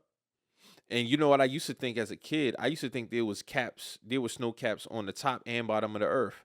It's only at the fucking bottom. Antarctica is the only snow cap for real. Greenland is just a sheet. Yeah. But it's not an actual snow cap on the top, bro. It's only a cap at the bottom, which is Antarctica. Them motherfuckers, somebody went down there. I asked them, I was like, bro, they really be having days you don't see the sun? They was like, yeah. I couldn't deal with that shit, bro. And again, Antarctica ain't got no holes, so ain't shit down there. Ain't no malls, ain't no holes, ain't nothing. And it's just ice and cold and wind. And a fucking, and you know, research motherfuckers. And animals that will fucking eat you alive. Like all the countries got like a land treaty with Antarctica. Yeah, nobody just fucks with it. Yeah. And it's not like you can just like freely go down there. You got to get approval and shit like that. Yeah, that's like, that's crazy. Ain't really nothing. What the fuck gonna be down there? For real, for real. There's gonna be some animals in that water we ain't never seen. I don't think no polar bears down there. I could be wrong. I think there's no polar bears in Antarctica? Could be, but I don't think so. That ain't, I don't know. I'm not too sure. I don't know. Did you see that one zoo that had the fucking polar bear out there and they had that motherfucker laying on like some sheet of ice with some dirt under that shit? I didn't see that, but that's fucked up. That shit is fucked up, bro. Yeah, that's not that man natural habitat, bro. Oh, man, that's like when niggas be having huskies and they be in the South. I'm like, bro, that shit is probably living a horrible life right now because it's hot as a bitch, bro. And you got this fucking husky. Oh, so huskies got to be in cold. Cause man, it's crazy. Like, my pops knew somebody who had a fucking husky, and he just had, and I'm talking about, it's June, nigga, and he had the dog outside. And my dad was like, "Why you got him outside?" He was like, "Look, cause there's a big ass dog. I don't want no dog in the house." He told his friends, like, "Ron, that's a husky. That dog is supposed to be. You supposed to have that dog in the house, bro. That dog is not meant to be. It's hot, motherfucker. It's 90 degrees outside. Why is the husky outside? This nigga is not supposed to." My dad had a full conversation with his friend. Like, I remember this shit. He's like, "Bro, that dog is not," because him and his friend was arguing. He was like, "Man, the dog could be outside." He's like, "Dog, the dog is not supposed to be outside. Put that shit inside the house." Inside the house, yeah. That shit funny, though. That's crazy. Motherfuckers is crazy, bro. But hopefully you don't have no more crashes. Y'all make sure y'all bank accounts are good, man. It's not affecting anything as far as your money, because, you know, if people money start getting fucked up, the government really turn on. I feel like that's the only thing that make people rile up. Yeah. It's loss of money. Yeah. Imagine the Great Depression when that shit happened. When motherfuckers trying to go to the bank and get money, but they literally didn't have no physical money to give people. I don't think we'll ever. That's what really made them put in protection for bank accounts and shit. Yeah. That whole Great Depression shit. Mm-hmm. People literally went to the bank, they'll get bread, and they ain't, dog, we don't have no money to give y'all. Like, that gotta be a horrible fucking feeling, bro. What you mean you don't got my money? Bro, and then you gotta think that's the 30s, so you know they. Woo! There's not It's been a lot of advancements since then. Yep. Yeah, I mean, but when you got shit like the Great Depression, that's when you have other ways. That's when niggas, you know, find other ways to get paid.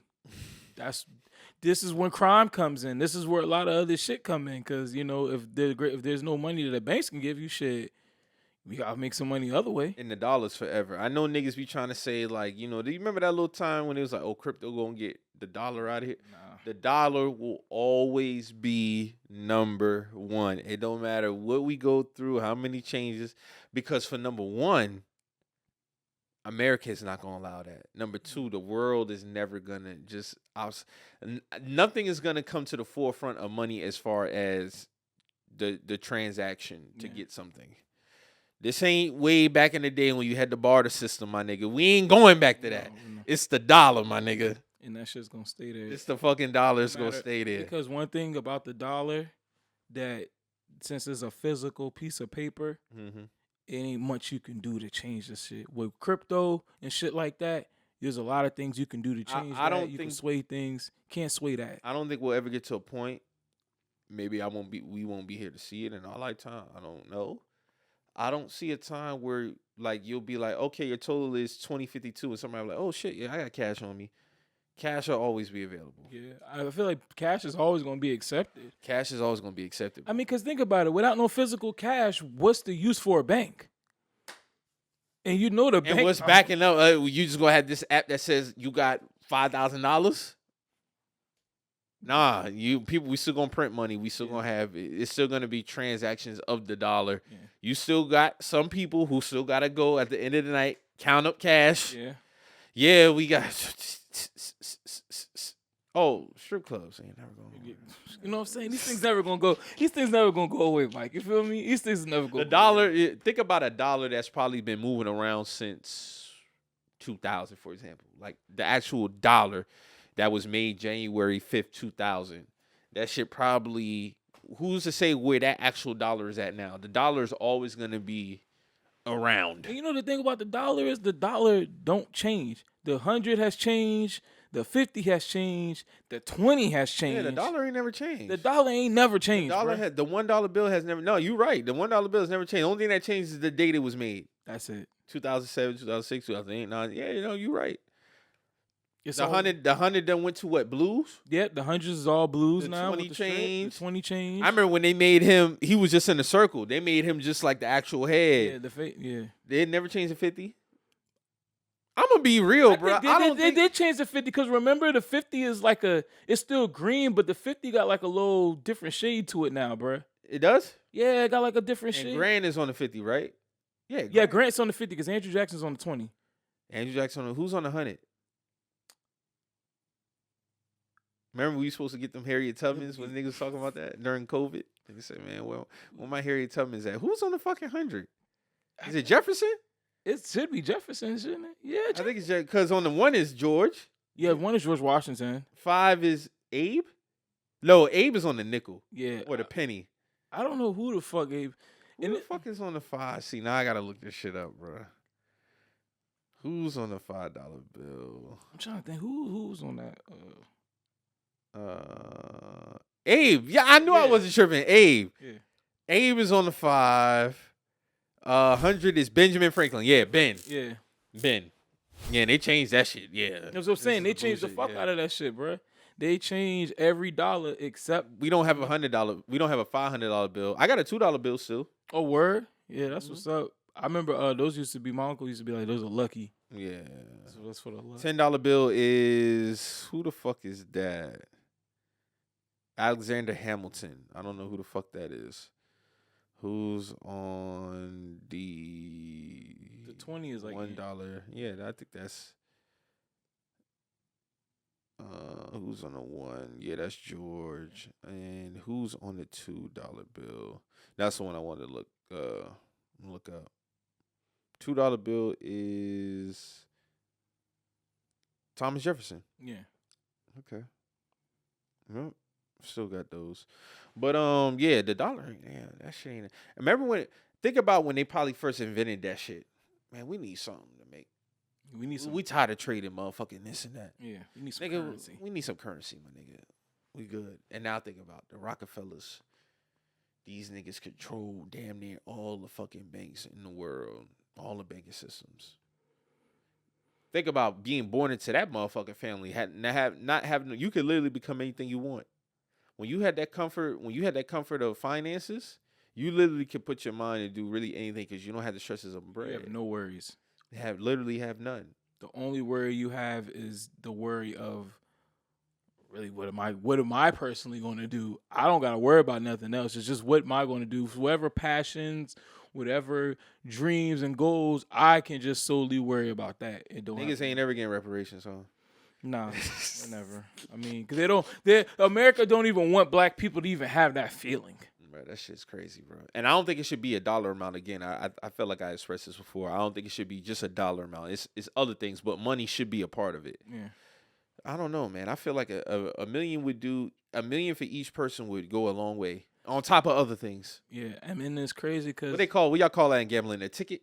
Yeah, when you get that ticket, yeah. If you put, but the thing hit for a ticket, you just But the thing about that is like you said, America does not want black people to feel like when you was in school, they tell you, hey, you can do whatever you want, you could be whatever you want to be. But then as you get older and you get in reality, some people continue that path and being what they want to be, being headstrong and being great, and then you got a lot of other people who kind of just be like, you know what, I'm just gonna fit into society. $100 grand to do a lot for a lot of niggas. But see, but the thing is, if you gave $100 grand to niggas, of course there's going to be black people who are very pessimistic and be like, oh, they're going to spend their money on this and that, all other dumb shit. But if you gave the right person $100 grand, bruh, this nigga might change the world. Could. You know what I'm saying? This nigga might change the world. off of the $100,000. So, I mean, they're not gonna give black people reparations. I mean, we see it all the time in the office and shit like that. And the fucked up thing is, it be other black people in Congress who shoot that idea down. I seen this video actually of this hospital. They rewarded this black woman who been on the job for 20 years. And it's like, you just hit your 20th. So they brought her in the front of the office. You know how all the work is in there. And they gave this lady 20 bands cash. They counted it out one by one. 1, 2. Oh, that's fire. 3. That's how the fuck you reward people, bro. Yeah. Tax, not tax. This is cash money. Like, they got it all in the band. Yeah. 1, 2. So the first guy gave her the 10. And then he was like, all right, come over here.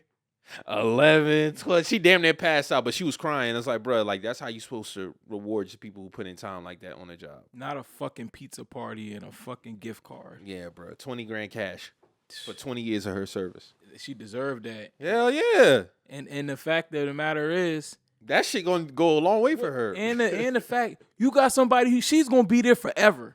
She is never going to leave that job, bro. She is never going to leave that job. I learned when you reward people financially for good work, because of course you don't always want to, like, you reward people who really deserve it, bro. It gives them incentive to want to continue to work. Facts. You get what I'm saying? Like, it gives, and that's what I noticed. Like, when you incentivize people after they put in good work, it makes them wants to be there. It makes them want to, continue to work. Yeah. Of course, you got the motherfuckers who be like, yeah, man.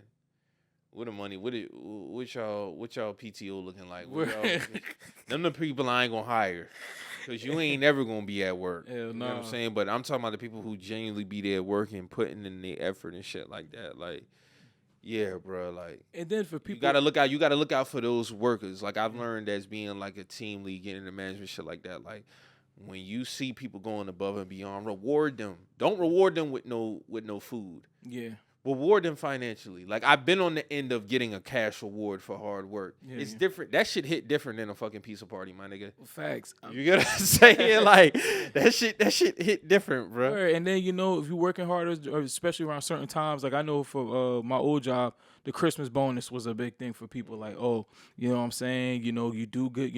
The store does well, whatever the case may be, or the company does well. We get the big Christmas bonus at the end. Well, for mine, we got a Christmas bonus, and these niggas used to break us off a gift card. That's what's up. So yeah, but this, like you said, if you see people working hard, you gotta give them that incentive, bro. You gotta show love. Facts, definitely. Mm-hmm. So, IT issues cleared up for the time being. Yeah. So moving on, man. Trump, man. Another episode. Yo, that. Matter of fact, man, Mike, what you think about this shit, man? What you think about? Is it real? Is it not real? I think it's 100% real. But even though if it's real, do you think this was a ploy to make things different? When I first saw it, though, I was like, yeah, this look like some playing shit. No, I honestly think they was trying to take this motherfucker out. The dude was trying to take him out.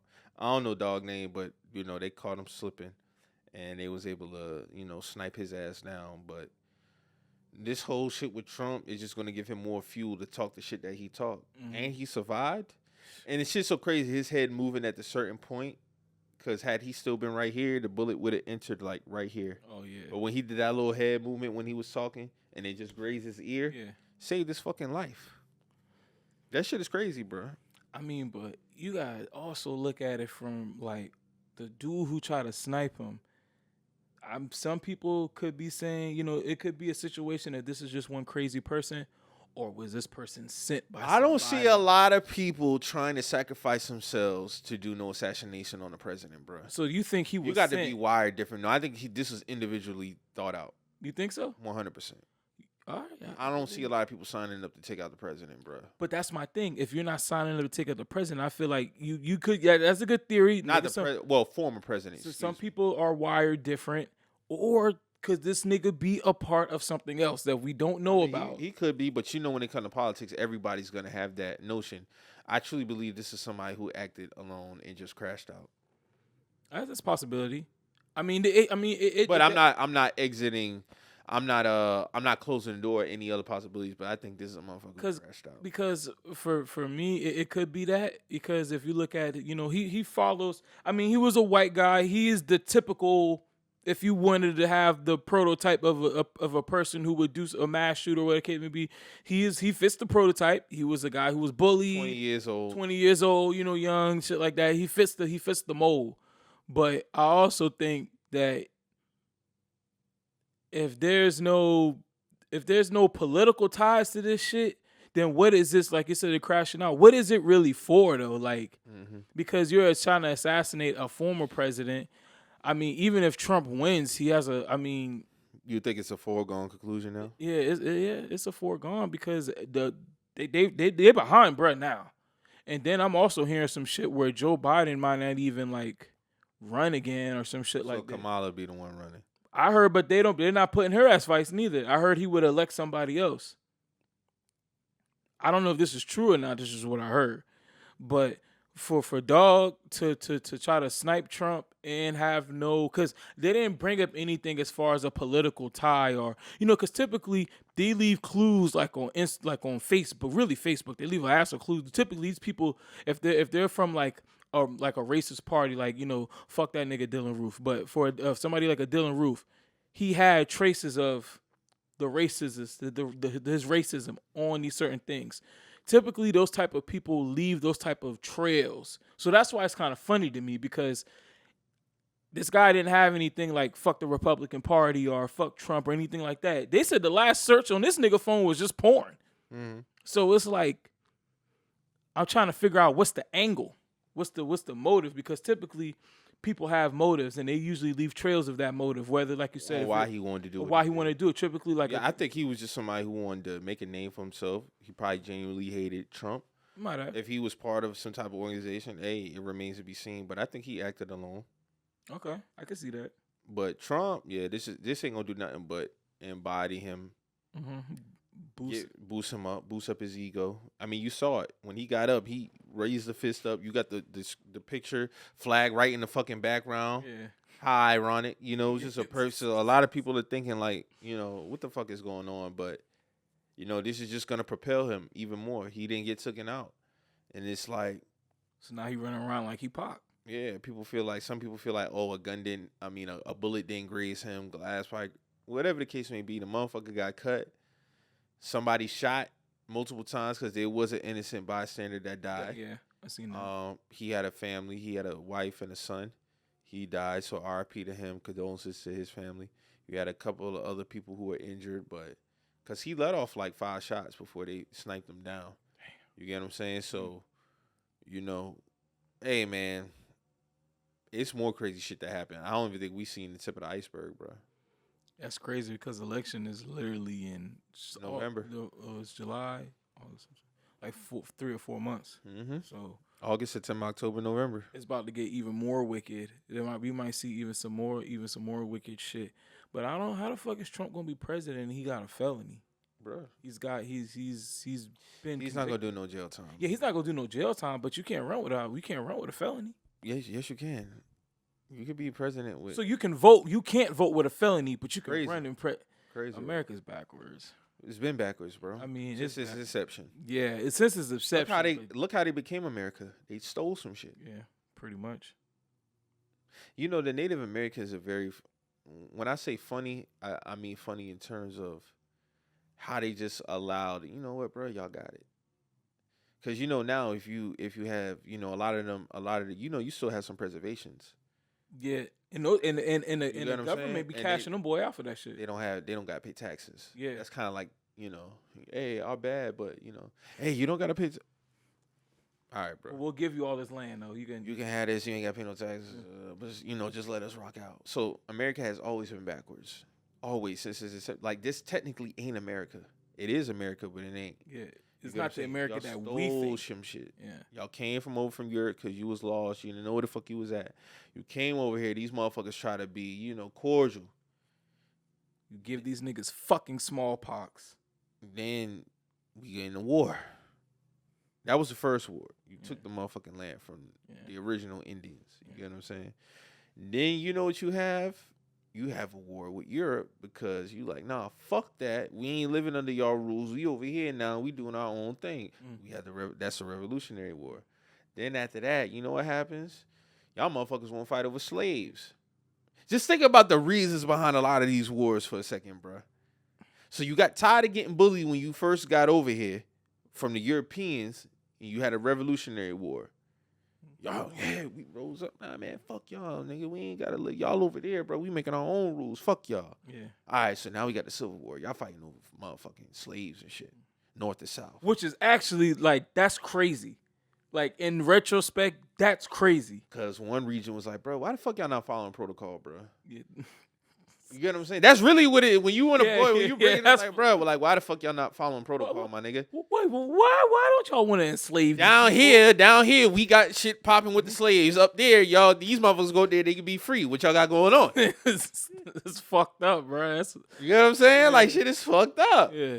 Like, the reasons behind a lot of these wars are petty as fuck, and it all goes back to ego. Yeah. It ain't really over no real shit. It's just ego driven. All the wars are ego driven. Yeah. Every single last one of them. Ain't no real shit at the end of the day. We ain't talking about no rights for no kids or, you know, disease or anything like that. Really ain't really over no bread for real. It's really over either a woman or just some ego. Yeah. My nuts are bigger than yours. Like the Civil War, I think was some my nuts is bigger than yours type shit. Yeah. So what you think about the you know, the Iraq war, you know, with the, 9/11? My nuts is bigger than yours. Okay. Cause the terrorist attacks is basically my nuts is bigger than yours. Like, nigga, fuck your country. Yeah. We're gonna hijack these planes. We're gonna smash. Yeah, because it really wasn't it wasn't no bread involved. It wasn't ain't no bread. That's some ego shit. Again, that's some pride ego shit. Like, my nuts is bigger than yours. Yeah. Then we done been, the war is over now, so we've been at war probably since 01 when the war ended, like 18, 19, somewhere around there. Shit, I think we still I don't think we at war with Iraq, but I think we still in the Middle East now. Yeah, of course we always gonna be stationed over there. I'm just talking about the war was still going on. Yeah, the war. Like Yeah, the war 19. just. Yeah, I think once Obama left, I think when Trump got in office, it was somewhere a little bit after Yeah. that. No, we were still at war when he was in office. It was somewhere around 18, 19. Yeah, 18. Somewhere right. Yeah. But either way, all of it is fucking ego driven. Like, Yeah. think about Trump. He's the epitome of that.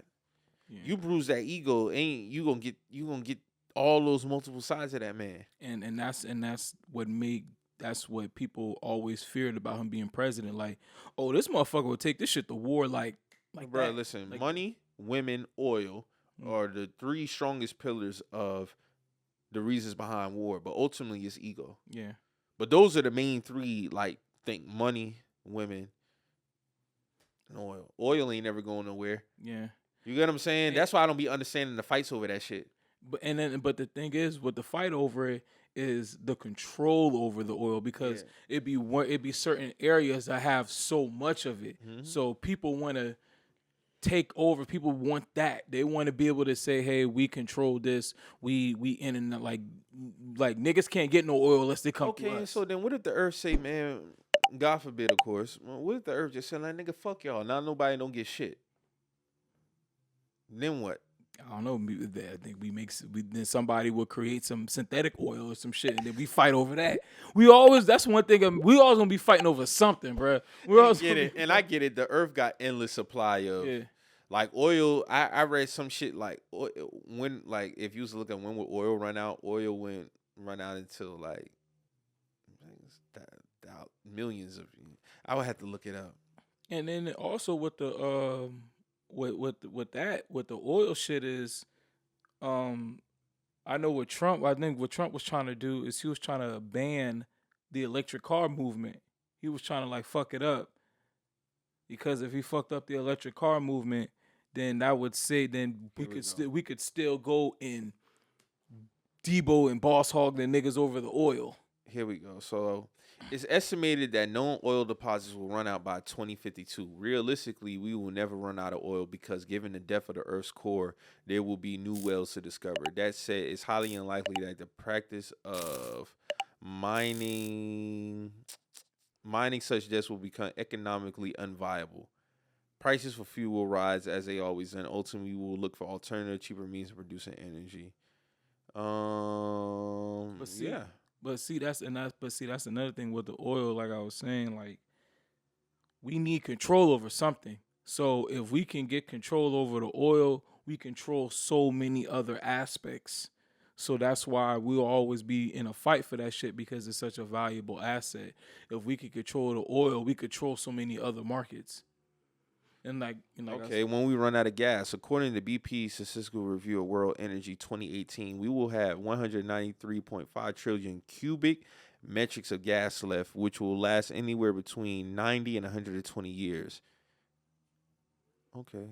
Choose solar. Hey, there you have it. We giving you the best answers we could find. Although depletion of fossil fuels won't likely happen in our lifetime, it may happen in your children's or grandchildren's lifetimes.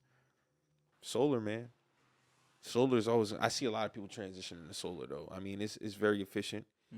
Definitely financially, I do see a difference in my bill with solar. But yeah, Trump. It's always going to be a fight over something in this world because at the end of the day, it's man driven. Yeah. I can't wait till at least 1930 and 40s motherfuckers, the racist ones, are out this motherfucker. Phased out. And hopefully a lot of the kids down the line wasn't taught those ways. Of course you're going to have it, but it's going to be weeded out as the lifetime, continues on. Like,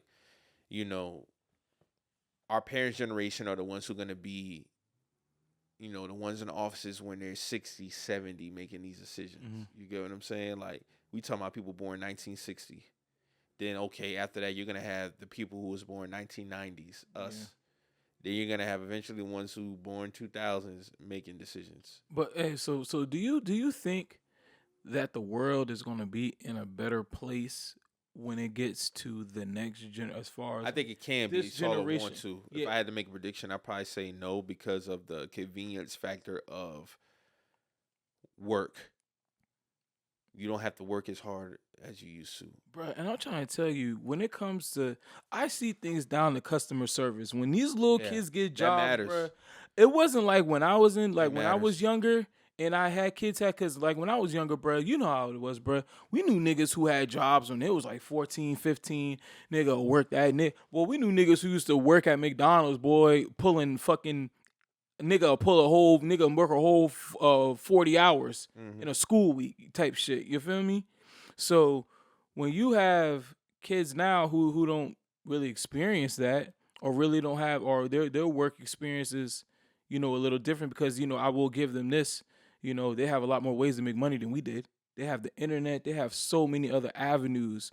So their way of thinking as far as, customer service wise and shit like that nature, bruh, it's just a totally different to when I was growing up. I mean, sometimes it's good, sometimes it's bad. I ain't gonna lie, I get a lot of bad customer service. I mean, shit, I just had some bad. Don't react. I just had some bad customer service at Walmart. I try to go in the electronics section. It's like I know I came there early. It's like probably like 7:20, and I'm like. I went to the one in Somerville because I had to go find something, but I just ended up going to the one back on Dorchester Road and ended up getting it. But I went to the one in Somerville, and I'm like, bruh, where the fuck everybody at? Like, I need something right now. Ain't nobody in this motherfucking section. It's just like when I went to Best Buy, yeah. It's like it's a sense of comfortability and just like it is what it is with people now, man. So I think it'll be worse as far as from a work aspect.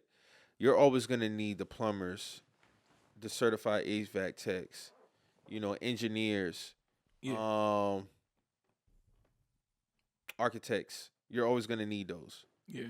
Those are gonna be very important. People who can work on AC, all that, all that shit, all that's gonna be available. Electricians, you're always gonna need that. Yeah. Those jobs you'll always need. Yeah. So I think it'd be worse from a day-to-day work standpoint. I mean, we see it all that motherfuckers complain about working all the time. I get it.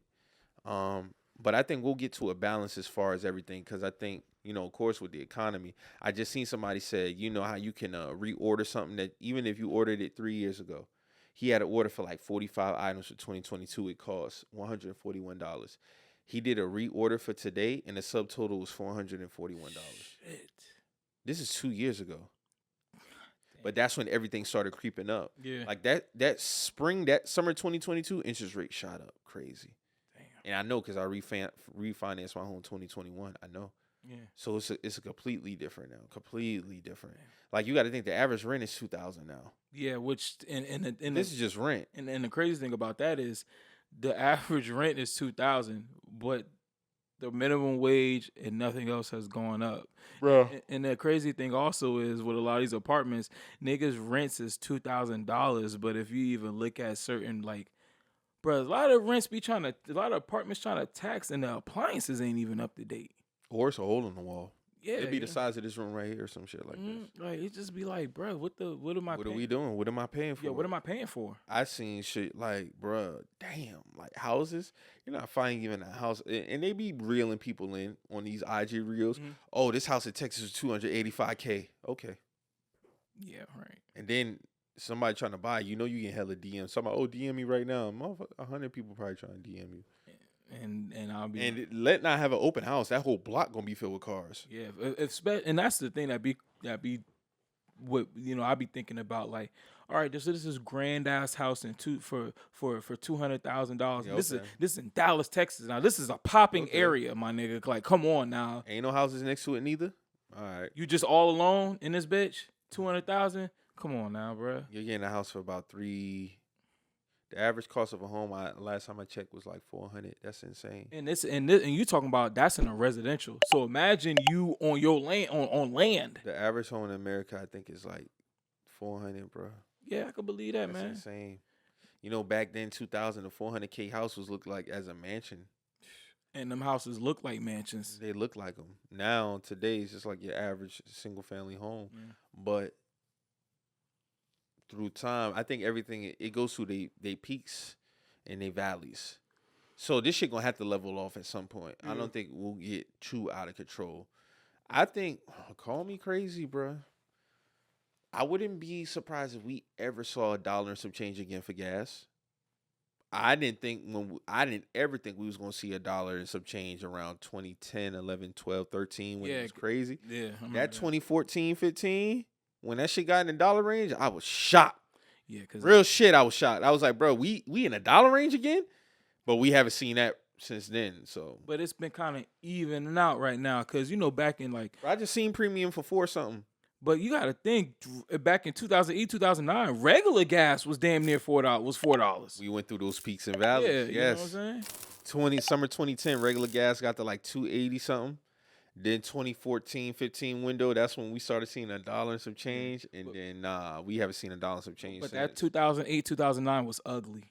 It was $4 for some $4 for. I remember summer 06, gas had hit real high. That shit was crazy, bro. I can't remember exactly what dollar amount it was, but it was crazy that summer, bro. I remember that 08 summer, bro, because I was like, damn, boy, my mom was even like, hey, man, you don't be driving all your gas out now. You know this shit $4. I'm like, shit. $4 for it. Back then, like, for real, $4 for a tank, my nigga. $4 for a tank. That's insane. That was crazy.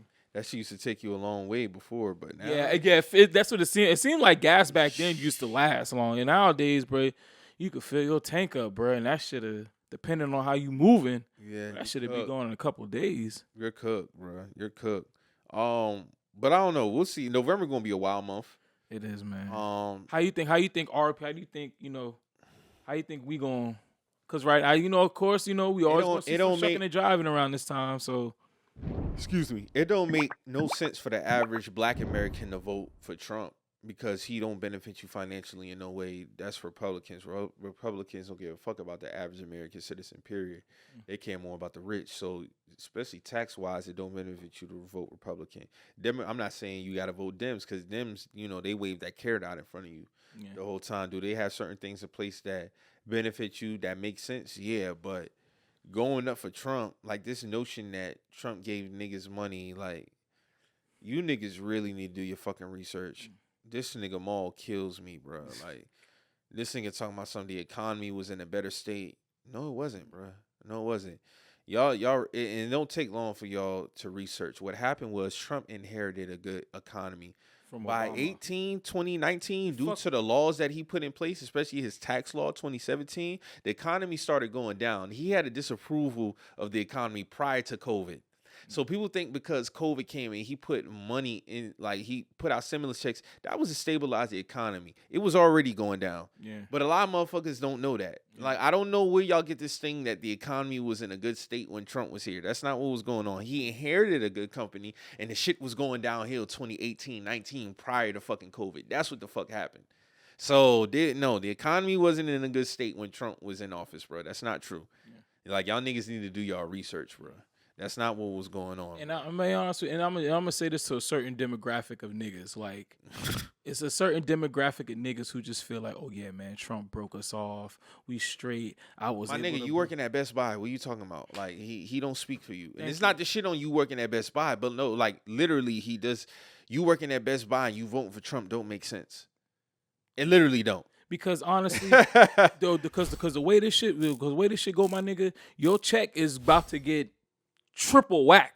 You know what I'm saying, my nigga? Your check was already getting whacked back then. And then even honestly though, like just to be honest, like even if he was to become office, it's not really gonna hit you that hard. Like if you the average American citizen, like with either one in the office, it's not gonna really hurt you financially, tax wise, or purposes wise. Like with either president in office. Certain people just shouldn't be voting for certain motherfuckers. And the average black American, from a money standpoint, because we see the numbers, it don't benefit you to vote. But they'll always be like, oh, when a Republican's in office, that's when the economy is better. Like, niggas always say stupid shit like that without actually doing the research. It's like, bro, that's like you said, this nigga inherited a good. Obama was in office for 8 years, bro. You got to think and I didn't agree with everything that he had, but everything. There was some benefits for him being president as far as an economy. Cause I'm be real. Shit was like he inherited a good economy. He took that shit now. We're in the interest rates are what they are now, and taxes are the way they are now because of when Trump came into office. I'm not saying this not to get Biden in the past, but that 2022 window when interest rates was coming up, that was off the heels of Trump's administration, bro. People think when a president gets in the office, everything happens right then and there. No, like when Obama came in off the heels of Bush's, he had to fix a lot of that shit. He had to clean up shit. So we saw the benefits, but by the time Biden was already in office by the time 2022 came. Yeah. But that wasn't because of Biden. That was because of Trump, the shit that he implemented. That shit had to play out. That's what happens when a president come in and they do certain shit. It takes like a year and a half, 2 years for it to you feel the effects of it. Yeah. It's like, if interest, we see it all the time. Let's say you go to Best Buy or something like that, and you go buy something. Yeah, your interest, you won't see the interest until 6-8 months down the line. Yeah, it's the same shit. Yeah, you get what I'm saying? Like you won't feel the effects of that one until like Q2 or Q1 or Q4, depending on where you're at in the month. Yeah. So for him, for people to just be like, oh, you know, he did so much, like we spoke about, like Obama, it took him 4 years to clean up the first half of the clean up to what Bush is doing. Mm-hmm. Then he got the second 4 years to kind of implement what he wanted.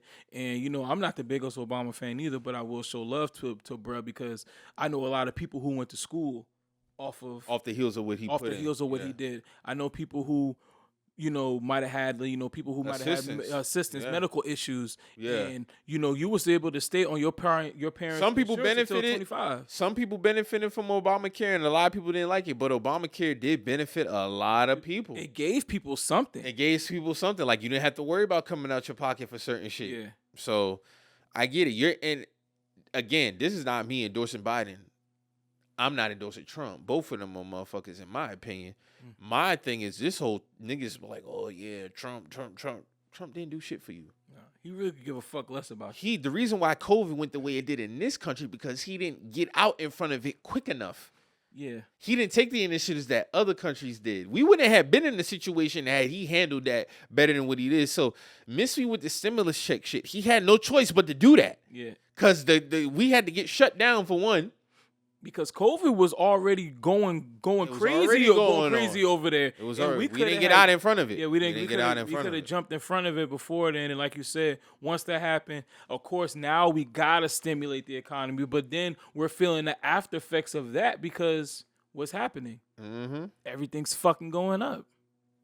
Dog, listen. He fucked the economy up. So, Maul, Please do your research, my nigga, and others who think like this nigga. Like, that's not what the fuck was going on. The economy was better. No, it wasn't. It was already on the down. It was already on the downward trend. It was already on the downward trend. You can go look this shit up. He already had disapproval rates, all that shit.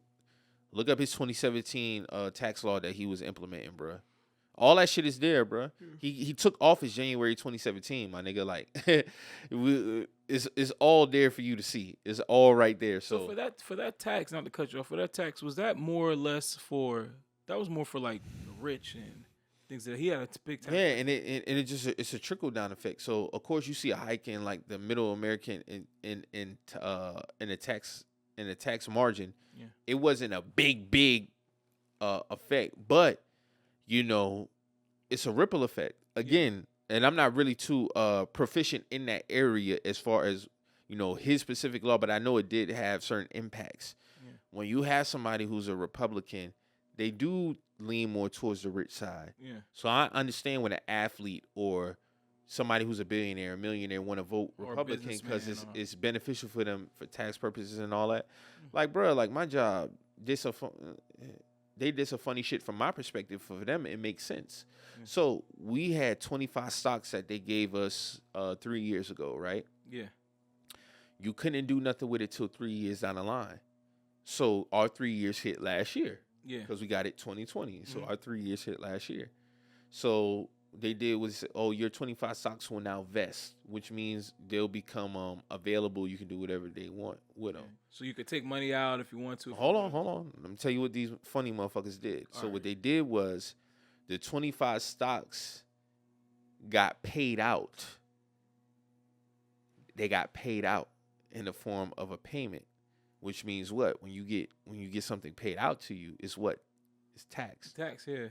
That's a benefit for who? For them. Oh, so technically, let's say the 25 stocks. Now we do have 25 stocks, but again, it got paid out as a gift. Yeah.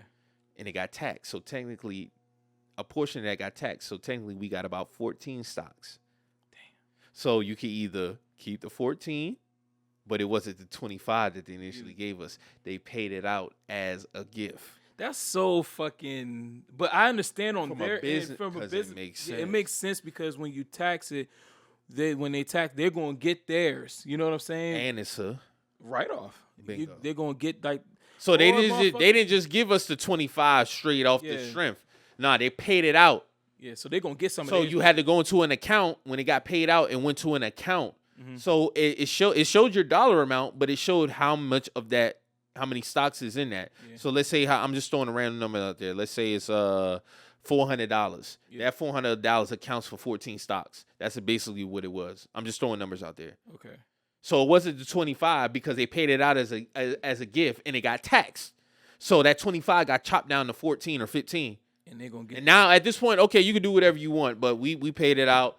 You got your 14 or whatever, 16 stocks, whatever you got. You can do whatever you want with it. Well, we're going to pay this shit out as a cash reward first. Yeah, and we're going to make sure we get ours on the back end because that's basically what they just did. So at that point, it's your free game. Me, personally, I cashed out. Might as well. I cashed out. Because wait another 3 years. What else fucking happened? Yeah, and some people chose to keep it. I think I cashed out at $7,800. Yeah. Something like that. So I got about 8 bands. Or something like that. Some other people, they still chose to keep them. But if you want to get more, what you gonna have to do? You gonna have to buy more. Yeah. You get what I'm saying? But yeah, you could take it, let it chill, do whatever the case may be. But those are the benefits that a lot of athletes, millionaires, entertainers, head of Fortune 500 company stock, they're gonna vote Republican because they have more benefits for them. Yeah. I mean, I ain't go. It's true. And both sides are not perfect. You get what I'm saying? So I understand for the average African American why they will want to vote Democratic because financially wise, it makes more sense. My whole thing with the Dems is, bruh, y'all been promising certain things beyond what the standard shit. You're not delivering. But the thing that kills me with them, that don't necessarily mean I'm gonna go vote Republican, but y'all not doing nothing for real. There's the thing with that's why I don't really give a fuck about neither party, but I'll have a little bit more respect for the Republican Party because their intentions are very upfront. I can see what's going on. There is no hiding. There's no, wolf in sheep's clothing type of deal with with the Republicans as it is with the Democrats. The Democrats promise so much things to black people. That's one thing. I mean, I don't really care for either party, but like I said, at least with the Republican Party, I know what I'm getting into. I know what type of time these niggas is on. I know they're not finna give nobody. They're not finna give a shit. So we gotta just do what we have to do. For you black don't have. If you're gonna go to the Republican Party, that don't mean just turn them. Just bend your ass over for them pause.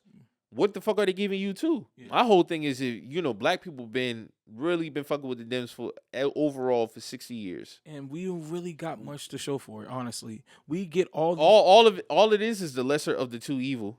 And the thing, we gotta keep them out. Yeah. So we gotta vote for them because we gotta keep this side out. That's all you getting is the defense. You just playing defense for 60 fucking years. That's all it is. You're playing defense for 60 years. You ain't getting nothing. And while we playing defense for black people, we trying to play defense. The Democrats with the real agendas, they just going through the back door with this shit. So we don't even we need this, we need that. We're praying and hoping for these people, and they be like, oh yeah, we got you. Back door, sneak something for Asians. Back door, sneak something for immigrants. Back door, sneak something for this. Black people, we still need Mexicans. Okay, we got y'all. Hispanics coming to New York and getting assistance. $1,000, my nigga. To get $1,000 a month. Niggas get $1,000 a month. You've been an American citizen your whole fucking life. It doesn't give you shit. Andrew Yang was trying to implement that shit. But these are the people, like you say, you screaming to, begging for shit, and they saying, yeah, we got you. Back door, and be right in front of your face. But see, the Republicans, I don't like their stance at all, but it's just the fact of with the Republicans, I mean, like Dick Gregory said, America is for people who own a business or people who have a company or people who have something. Because when you have a company, you have something, Republicans view that as you doing something to bolster the economy in some way, shape, or form. They view Democrats as people who are always trying to take from the economy and give to motherfuckers. Whereas the Republicans is like, nah, we're not going to give you anything. But if you have a company, have a business, we'll give you all the tax breaks. We'll give you this because we know that since you're a company, you're bringing it back into the economy instead of viewing this as like, oh, you're just taking from the economy. So for black people, if you got a business or something, whether it be small, I don't give a fuck if it's a sock business, my nigga. I don't give a fuck if you, like, my dog got this shit LLC. You know what I'm saying? If you want to write off mics and stuff like that, he can do that. And America will give him that because he is a business person. That's how America is ran. Facts. But if you're somebody who's a person who's on government assistance or things like that, they're going to always view you as taking. Because they're going to be like, why in the fuck am I paying for these people who don't want to get a job and blah, blah, blah. But in the reality, there's some people who are really hardworking people and they're trying to get out their position and they might need a little bit of help. So I can view it from both sides, but I just view it as for black people, bruh. They don't really give a fuck about us in either party. I just feel like with the Republican Party is more upfront. With the Democrats is very just, yeah, we say we're going to do this, but nah, we're not going to do it. We're going to just lie to you in your face, and we're going to do dumb shit like have rappers do enough to get by. Have rappers come to convention. Just enough to get by. Just enough to get the people to, it's like you get, it's like they know what they doing too. They give you the sip, but they'll never give you the whole goat, my nigga. You so used to the sip, you don't know no better. Yeah. You think the sip is the best shit you ever gonna get. You think that's gonna quench your thirst. Exactly, but you ain't never had the other. You never had it in full. Yeah. You get what I'm saying? So, hey man, Trump survived the shot. We're gonna have some more funny shit happening throughout these next 3 months. November's gonna be hell. November's gonna be hell for sure, definitely. So Cardi B and Joe Budden went at it again. Cardi B had some disdain for Joe, for what she felt like is harassment on his end. I'm gonna play a few clips from what Joe said that sparked all of this, and I'm gonna play a little bit of what Cardi said. This is to get context. Joe says Cardi's about to be just a singles making artist because she hasn't dropped another album. Cardi responded by saying she feels like she keeps getting harassed by Joe. So I'm gonna play both of these clips from what either said, from what both said. Excuse me, I said either. From what both said.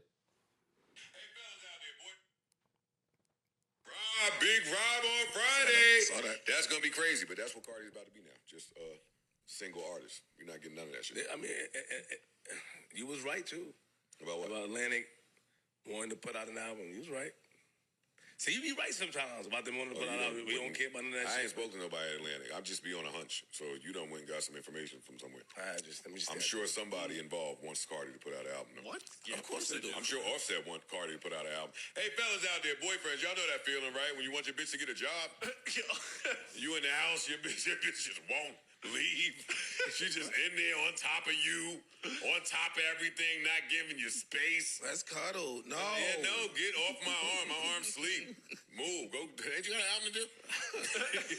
Don't you got a single? You got a tour. Yeah. Ooh, yeah. Ooh. Give us some real elbow room. Big Rob. All right, so let me play what Cardi had to say. She had like a 15-minute space, but I only play like a minute of it. Okay. Understand why I keep getting harassed by this man. You want to interview or something? You want to hear my album so bad? If you want to hear my album so bad, you could pull up to my studio session. You could pull up. But I'm really sick and tired of you keeping my name in my name in your fucking mouth. And then you acting like you keeping it there because you really want a project from me. No, you want to tear my project down like you tear down every of my single. Like you tear down my single, you tear down my personal life, you tear down everything I fucking do. So it's not coming from a genuine place. It's not coming from a genuine place. So you need to stop that. Leave me the fuck alone, bro. Leave me alone. What is it that you fucking want from me? What is it you want from me? Because you're not gonna lie and say here, I just want the album. I just want the this. No, you talk shit about every single I do. You compare old bitch to me, you compare a new bitch to me, you compare every single bitch to me. You don't compare new bitches to new bitches, you don't compare old bitches to old bitches. You compare everybody has to beat Cardi B, a new bitch or old bitch. But it's Cardi B. If I suck so much to you, if I'm such a lazy artist, why the fuck Belcalis is coming in your fucking mouth? Belcalis. All the time. Like, leave me the fuck alone, nigga. And I don't even be addressing you. I be ignoring you. Everything. You tried me in December when you said that shit, that I did that shit with my nigga for publicity. You tried me.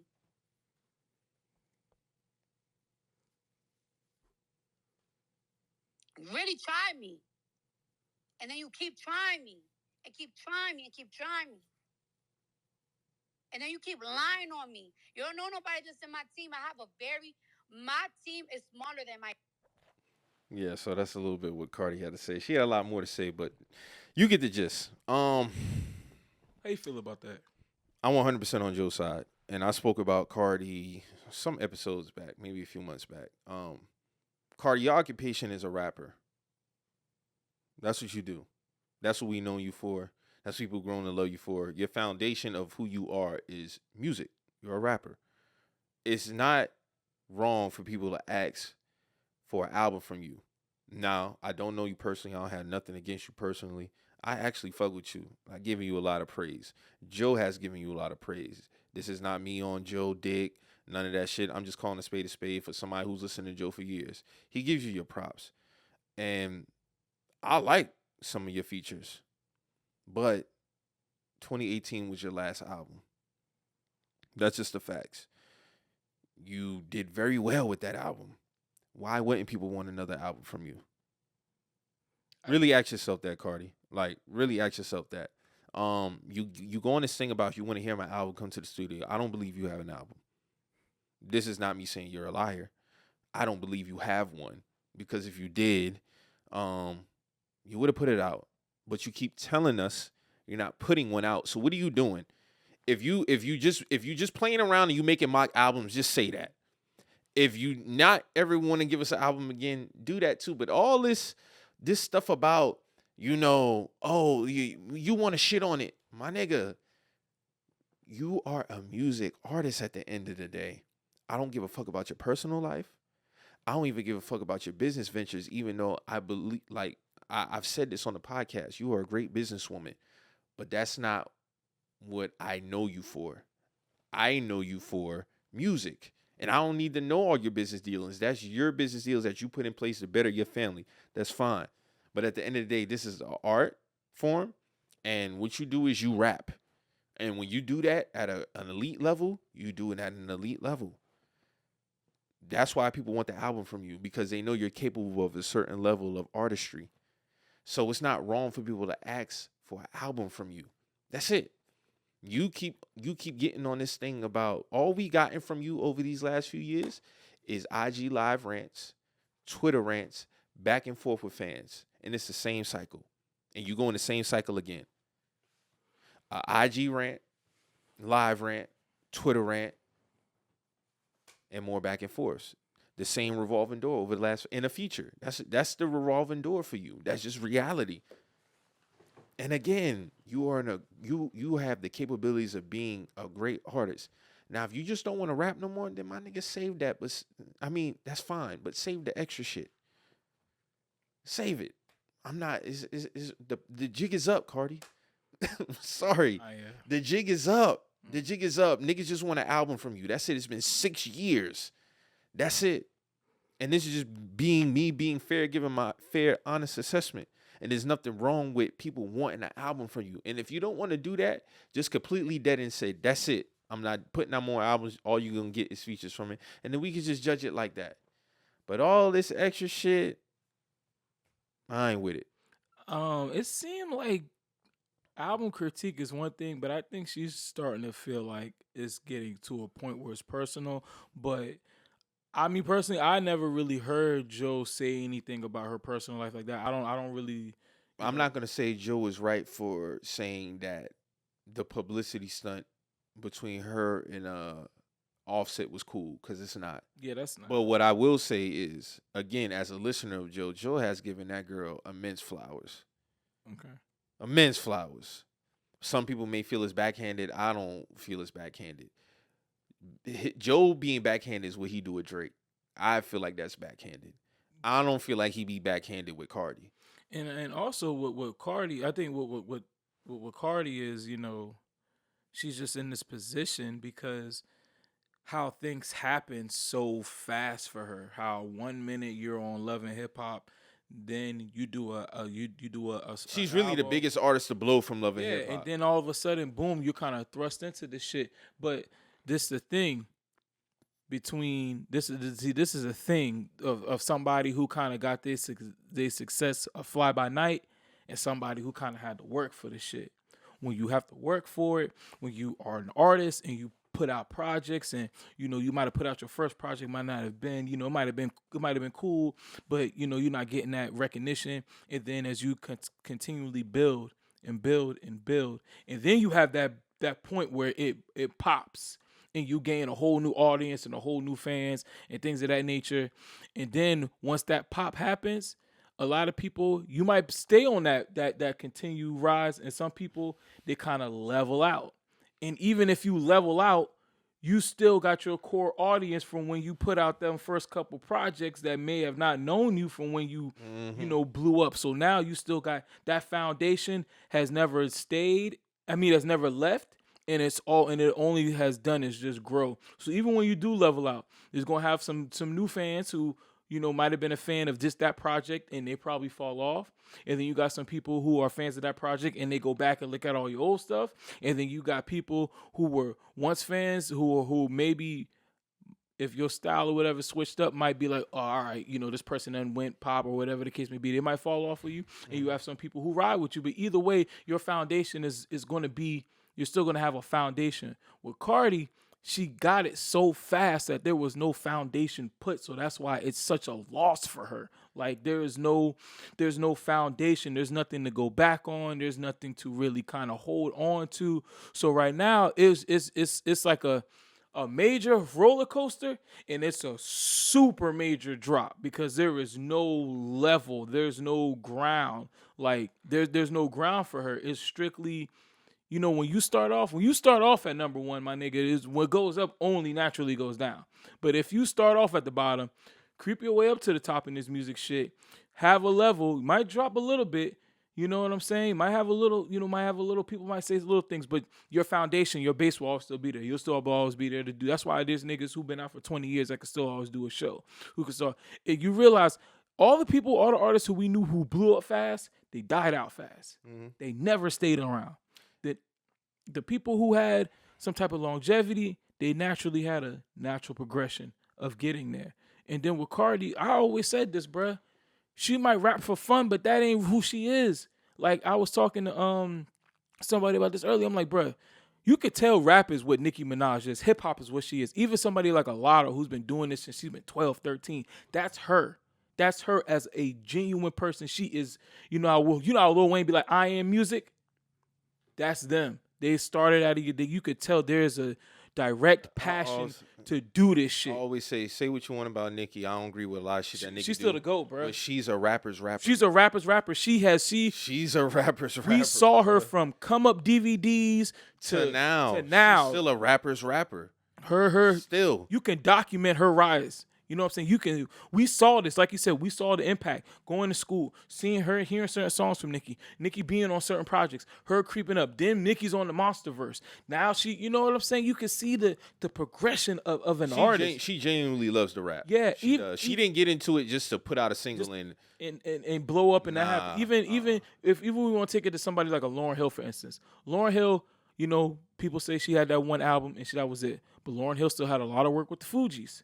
She had verses. She was still somebody who was a lover of the art and still was putting it down when even nobody might have not even noticed her. Don't get me wrong, Cardi had a couple songs out, but she wasn't, those songs weren't even around long enough to even gain an audience, because once you did that, you did Bodak Yellow and you was out after that. That was it. It was the other songs, you might have maybe gotten 100,000, maybe 200,000, shit like that views on there. But once that song hit, that song took you to a point where it's like, all right, I really don't see the bottom. I don't even really know what that feels like. She's remained there, like, from notoriety wise. Yeah. People still hit her up for the features, but between her and Joe, it may be personal. It might be some other shit that I don't know. Okay, cool. I don't have the range to talk about that, but I see this as a continuous thing, because you just told your fans they're ungrateful. What have you given them for them to be ungrateful for? You don't give them nothing but IG live rants, a feature every now and then, and a Twitter rant. That's what you give them. I'm just speaking the facts. From my outside looking in, that's what you give your fans. That's what you give music. That's what you have given music over the last 6 years. That's what you give it. But for you to be that level, we wouldn't be talking about you in that light if you was somebody on a lower level. You're there for a reason. So for us to ask for an album after 6 years, that's not a tall task, my nigga. It's not a tall task, but we're not asking you for an arm and limb. It's a tall task for her, because, like I said, I think she liked doing music, but that's not her love. That's not the first true passion. I think she's scared of critique. I think she's scared of not reaching the same level of notoriety as what Invasion of Privacy did. I could be wrong, but that's just my opinion. But like I said, if you're a true artist, if you're a real rapper, if you're a true artist and you love to do this shit, you're going to put out another project, especially in this young point in your career, bro. You're gonna put something out, bro. You're gonna want people to hear this shit. Eventually, you're gonna want to. Another person who I could kind of look at, she's a newer artist, Glorilla. Now, Glorilla came out very hot. She was doing her thing. She came out hot. When Sexy Red came out, people was doing a lot of comparisons of, Sexy Red took Glorilla's spot. What Glorilla do? Come back with 2 bangers. She got 2 bangers this year. You know what I'm saying? But I can look at her and tell that she loved to make music.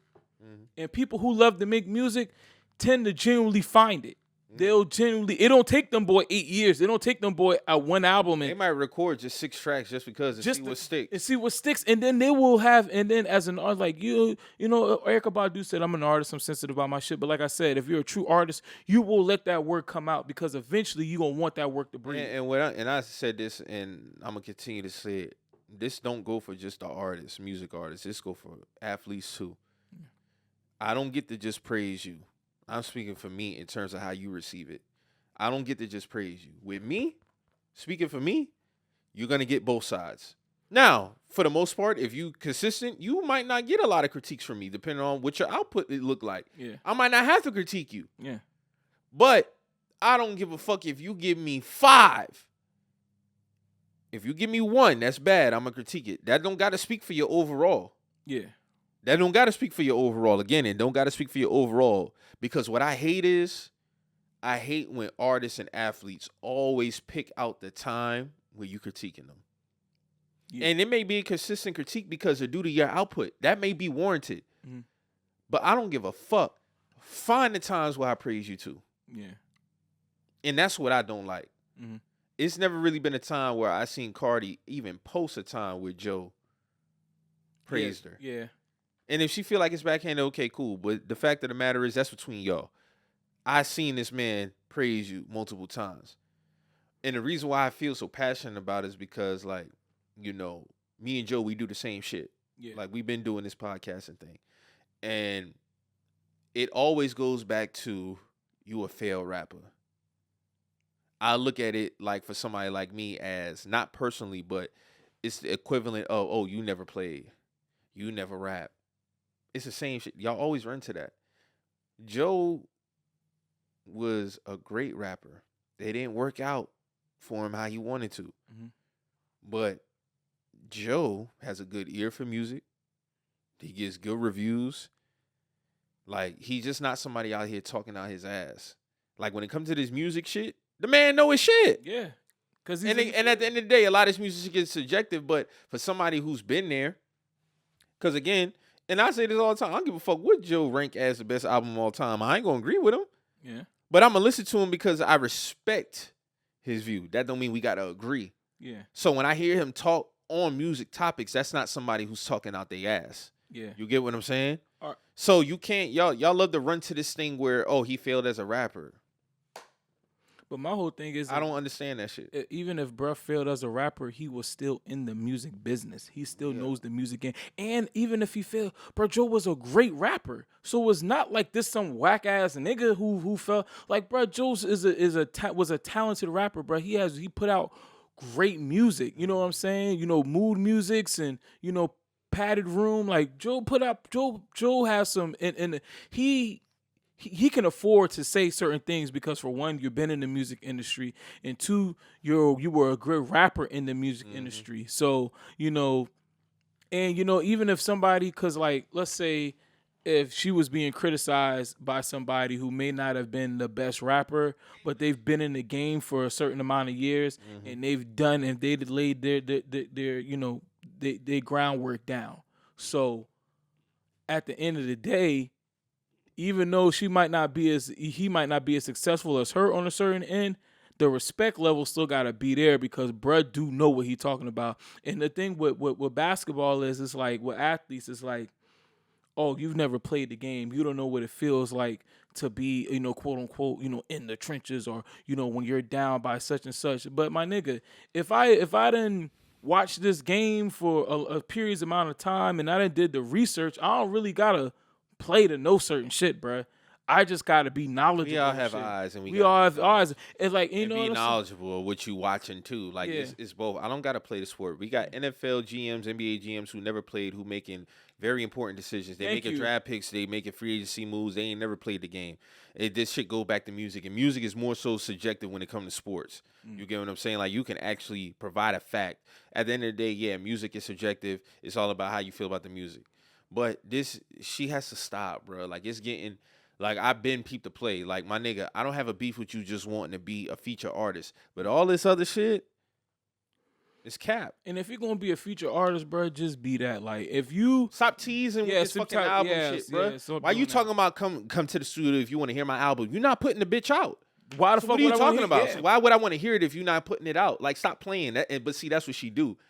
But she gets that off with others. You're not gonna get that off with me. Yeah. Like, you get what I'm saying? And this go for any rapper. This just ain't a Cardi thing. This is just for the topic today. Yeah. This go for a multitude of artists. You get what I'm saying? So it ain't about just picking on her. This is a continuous conversation with her because, of course, she's one of the biggest female rappers. But enough is enough, my nigga. Like, everybody just want an album from you. It's been 6 years. You're known as a rapper. If you just want to be a businesswoman, I said this months ago. I think I actually might got a clip up about it. That's fine. You are a great businesswoman. Yeah. But at the end of the day, we love you and admire you because of your music talents. It's not a hard task to ask you for an album after 6 fucking years. It's not. I mean, and if you don't want to do it, then don't do it. But kill these IG live rants. Kill it. Kill these Twitter rants. Kill it. Where it's packed up. Yeah. Like, motherfuckers is tired, bro. Like, it's the same thing. Like, my niggas not bullying you. My niggas just want a fucking album. You get what I'm saying? Like that shit get me frustrated because like they try to make it something that it's not. Whatever you and Joe got going on, that's cool. But you have talked to people outside of Joe, like like fans. Yeah. You have talked to fans like this, like, oh, y'all ungrateful. You haven't given us nothing but features, my nigga. We revere you bigger than that. Yeah. And it's not the shit on like artists who just, but we held you to a higher level, higher standard. Well, maybe that was our fault.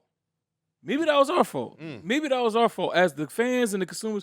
Maybe that was our fault for holding somebody to this standard, and they personally know that, hey, I only got this. I only had this in the clip, bro. That's all I had. Anything else is extra. But this person's not coming out and telling them that because you know what I'm saying. They done got this. They done got the deal. They done did all these things to gear up for a second project that they probably think. And they probably in their mind know it's never coming out. So it's like, damn, why y'all niggas keep bothering me about this shit? We bothering you about it because we want an album, but you're frustrated because you know there's no album to give. If there was an album to give, then you wouldn't be so frustrated. Just not say nothing, bro. Just don't say nothing. But eventually you're gonna have to say something if people have been pressing you since 2020 to put out an album. It's 2024. This album came out damn near 7 years ago. Niggas is pressing you for an album, but you don't have an album to give. You only gonna get frustrated when you know you don't got nothing. If you had something in the chamber in the cut, you'd be like, all right, y'all wait, I got something for y'all. Just chill, just bear with me. There's nothing in there. But there's nothing there because you sitting there wilding out on your fans or literally being like, hey, we wanna support you. We wanna put money in your pocket. And you're telling niggas they ungrateful because they wanna put money in your pocket? All that tells me is that you don't got nothing. Who don't want that? Who don't want that, bruh? I no offense, and no offense, Cardi B, like no offense. This is not no master level of lyricism, my nigga. This is not. You're not trying to, it should not take you 4 years to pen a Cardi B album, my nigga. Your subject matters is not that deep. No offense, it's not that deep. You're not pulling into a different bag on none of this shit, dog. It's music, no offense. Music like yours, no offense. It's kind of like microwavable music. This music should be made like that. You know, no offense. No, I ain't knocking her, but it's just like the holdup is the fact that you don't got nothing. Like, cause like I said, if you're a true artist and you really care about this shit, bro, you just gonna put it out and just, and let the people kind of judge and decide, and you make your best decision. You know what I'm saying? Like, who's to even say she's even picking out these songs? Because if Invasion of Privacy was a melting pot of different types of music, my nigga. Yeah. It really wasn't just a hardcore rap album. It wasn't just all pop. It was a melting pot of a whole bunch of shit. Yeah. You get what I'm saying? So we hear you on these records. And some of your features, I love your verse on Shake It with K Flock and them. I love that verse. I give in that verse props. Like you again, when you get in your bag with rapping, you do that very well. Why the fuck would I want it? Why wouldn't I want an album from you? Don't even make fucking sense. But see, you know what she would probably do? If somebody was a hitter or somebody on the team, they'll chop it up. Be like, oh, look what they said. That's the play. That's the play I'm talking about. Yeah. Because, like I said, I've listened to Joe. Joe has given this girl immense flowers, bro. Yeah. Fact. You can't get the other side. And that's why I can't stand about some of this shit, bro. Like, you can't give the other side. If you don't like my fucking podcast, cool, homie. It ain't no beef. Yeah. You get what I'm saying? True. We got people who listen since 2016. They probably ain't listened to every show. I've been given some critique. You get what I'm saying? Constructive criticism. It's cool. Yeah. It ain't personal. Because at the end of the day, the listener is listening. Music, we're the consumers. We're listening. We see your actions. Word. Hey, bro, Mike, I got to clean that sound up, man. It sound like y'all in the closet. You get what I'm saying? Yeah. Hey, Mike, y'all got to clean up the visual, man. That shit was kind of like cool. Yeah. It's not personal. We not even critiquing shit. We just asking for a fucking album at this point. You get what I'm saying? But and if she feel like as if people just want to kill an album, bro, don't worry about that. Put the shit out. If you saying you got this you saying you got something. You the one said come to my studio if you want to hear the album. But it's more. But I don't believe you got nothing in there. And if people saying that they're scared, it could be scared of, like you said, people just want the album. So if you scared, like you said, I don't think there's no album. But if you scared, then that just shows me like you don't really, because you looking at it from a perspective of like, oh, what's the numbers looking like? You know what I'm saying? How many people gonna stream it? How many this? How many that? And it kind of goes into like Jermaine Dupri, when he was talking about, recently just week, Oh, the Steph Curry shit. about, with that, but I ain't really too much capping on that. It's more of the fact of like what people gauge an impact on. You know what I'm saying? Like, people didn't worry about numbers and streaming. The impact that you felt when we were growing up, who was playing it out motherfuckers' cars? I get his point, but then I don't think it applied to Steph because I don't think it was that deep. No, I don't think it applied to Steph. I'm just thinking from a perspective Because of people can be tired of hearing a song. Yeah, trust and me. I think that's just what it was in that situation. I get his point, but I just don't think it applied off the heels of what he saw Steph doing. Steph ain't just saying, "Oh man," like, no, bro. Like, some people get tired of hearing songs. We had songs that went high. It's like, all right, bro. Like, we going to 2002 now. Like, what's some new shit? Yeah. That don't mean the song still didn't have the impact that it did. It's like, all right, bro. Like, let's play something else.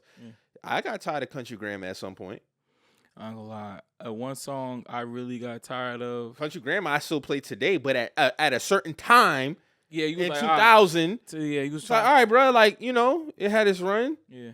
But I still, when I hear Country Grandma now, it still give me that same feel when I first heard it. Not like us is gonna age well. Yeah. But in that moment, he probably, all right, bro. Like, let's play. They playing this after every win. Can y'all play something else after a win? I think that's all it really was. Yeah. We understand what the impact not like us gonna have. We gonna talk about this. We're always gonna remember May 3rd weekend, 2024. We're gonna remember that weekend. But he just got to the point. It's like, all right, but I get what JD is saying, but I don't think that applied to Steph because, for one, Steph 36. He was born 1988, so I'm pretty sure Steph has heard and definitely felt the impact of all the disc records that we talk about. He's 36. Yeah. But again, like I said, I get your point in terms of what JD's saying, in terms of impact with certain songs. Yeah. In combination with Cardi B, it's for you to rise to the level you did. And like you said, maybe it was our fault. Maybe it was our fault for revering her in a certain light. I don't know. Maybe you have a fair point in saying that. Maybe it is our fault. Because, maybe this is who she was, bro. Maybe she just, like, bro, we just got caught. Like, Vanilla Ice caught one. You feel me? Vanilla Ice caught one. You know what I'm saying? She could have just really caught one, and then used that to leverage everything else as the great businesswoman that she is. She does incredible with branding. She does all these things. And maybe she might feel like if she drop a whack, if the people perceive the album as whack, then all that goes out the window. But you're already established with this one album and you being you could have just, like I said. Maybe it's our fault, bro. Yeah, it may just be our fault. Like I said, maybe it's our fault, bro. It might just be our fault, bro. Maybe we elevated, put you in a space where you wasn't supposed to be at yet. Yeah. I don't know. I think that might be what happened. I think we might have put in something on this person that they did not want. Maybe they were just there they caught their single. They had a good mix of songs, working with people, this, that, and the other. And, and all, like I said, if you really love the music, you would. Like, I ain't gonna hold you. If I'm Cardi, if you feeling like that, like, you put out a Spanish album. Like, do something, like, you know what I'm saying? Put out something, but I just said, like, I don't think the jig is up. I'm over it. I don't think she's really a real lover of music. And then she may not be, and that's fine. Because like I said, Cardi's a great businesswoman. I'll never take that away from her. You done great things for your life. You turned your life around. You was able to take care of your family, your kids, probably your kids' kids. Like, continue to run it up, ma. Definitely love it. Don't miss that part. Yeah. Don't miss that part. Yeah. But at the end of the day, when it comes to this music shit, you put it out there, it's free range to be critiqued. When you don't put shit out, it's fair to ask questions. Yeah. That's just what come with it when you one of the top dogs or you're looked at as one of the top dogs. That's just what come with it. It's been 6 years. And I've never been the one. I said this with Kendrick. And I said on the pod, I'll never bring up his 5-year break again because of what he did for me this year. Mm-hmm. But during that time period, I was asking questions because of why. We had him in a certain level. Yeah. If this was somebody else, and I ain't gonna say no names because I don't want niggas to get in their feelings, but if it was a certain level of rapper, we wouldn't give a fuck. Yeah. But when you at a certain level, If niggas ain't heard from you, we gonna ask where the fuck you at. The expectations is there because of what you already given us. Exactly. But I think we might have put unfair expectations on this person for this one album. Might have. I think we truly did. Because like I said, when you're an artist, when you really love the craft, you're gonna put some shit out. Because you're gonna want people to hear what you have to say if you truly got something to say. Now to me, Cardi B is honestly, man, she no different than a street nigga who caught a lick. A street nigga who got in the booth, did 2 songs, got one, and then dipped. The only difference between her and them is she's marketable. She does do things. She's very marketable. Them niggas ain't marketable. She can sell anything now. So give her that. So when they little and when buzz, that go back to business, she's a great businesswoman. So when their little buzz and fame drop, what do? They go back to doing what they do best. You know, with her, she's in a different position now, so she don't go back to having to do what she had to do. She could do a whole bunch of other shit. Her doors are wide open to whatever the fuck she want to do off of the fact of, you know, her being so groundbreaking with this one album. But like I said, if you really love to do this shit, like I remember I was listening to T.I. One podcast, and the interview was asking him, like, you know, man, you talk about, you know, as far as like your life and your dealings, you know, being in the streets, you know, when we typically think of street rappers, we don't think of street rappers as being like lyrical and to the things of that ability. And T.I. said, bro, I always wanted to rap. I just had to do street things because I needed some funding.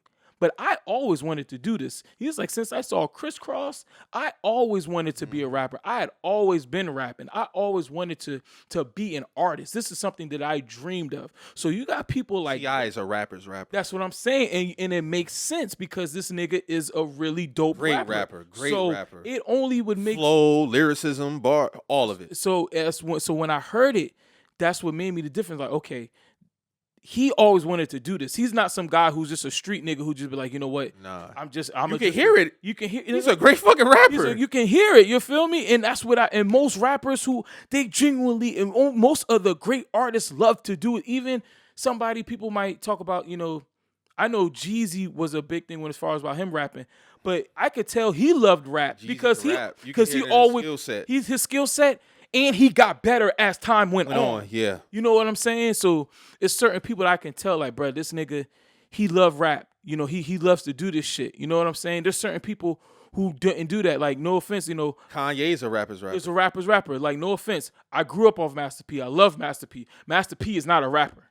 He's a street nigga turned businessman who found a way that, you know, this rap shit could work for me. I'm good enough. I got the image. I can do things to. He wasn't trying to sharpen his skills, and it's not a knock, but that's just what it was. That's just what it was. He was more focused on the business aspect of things, as far as Birdman too. Birdman, but the thing is, Birdman genuinely loves music. Because, he loves it because Birdman was a rapper. No, he loves it. He just don't got the skill set like the rest. You know what I'm saying? But the thing what I like, but Birdman, he had a balance. But the thing with Birdman is Birdman started off rapping. His first rap name was B32. So he started off loving rap.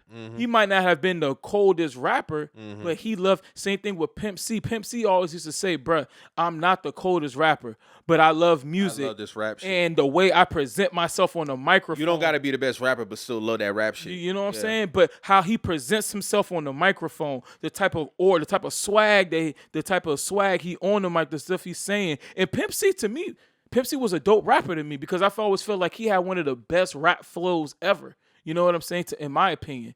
But I can also tell that he loved the music because Pimp C used to record all their music. He used to do all their beats. So I can tell, like, okay, he might not have been like a lyrical, like an Andre 3000, but at the same time, I could tell he loved music just as much as bruh.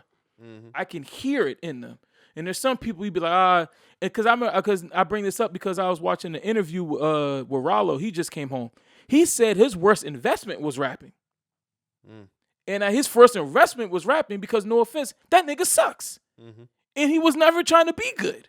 He was just trying to use that to cover up the other shit he was doing. So, of course, you're going to spend money to make it look like you got money on some shit that you ain't making no money off of. So that's just my thing with that, because I think that with Cardi, she like rapping. It's probably cool for her, but she don't love this shit. She not into this shit. And like I said, you can always tell the people or the artists who are really into it, who really want to do this shit. You can always tell, bro. It comes out eventually through time. Definitely, for sure. It's just like, hopefully this will be the end of this saga, bro. Like, as far as this whole album versus Cardi battle. Like, when we gonna just dead it. If we get features, we get features. Cool. I heard your Rob 49 verse. It was cool. If you want to continue to do that, that's fine too. Yeah. You get what I'm saying? But this teasing with the album shit, this spazzing out on fans, spazzing out on media members, mainly Joe with it. Maybe you and Joe got to get in the room and have a powwow, whatever the case may be. I'm not talking physical, but just finally put this shit to bed, because like I hear the praise and I hear honest questions from Joe. That's all I hear. Mm-hmm.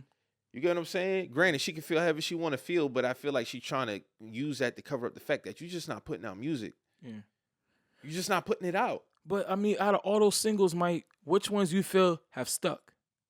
Not a lot of them have stuck. Even from a rapping standpoint, like I said, I like her Shake It verse.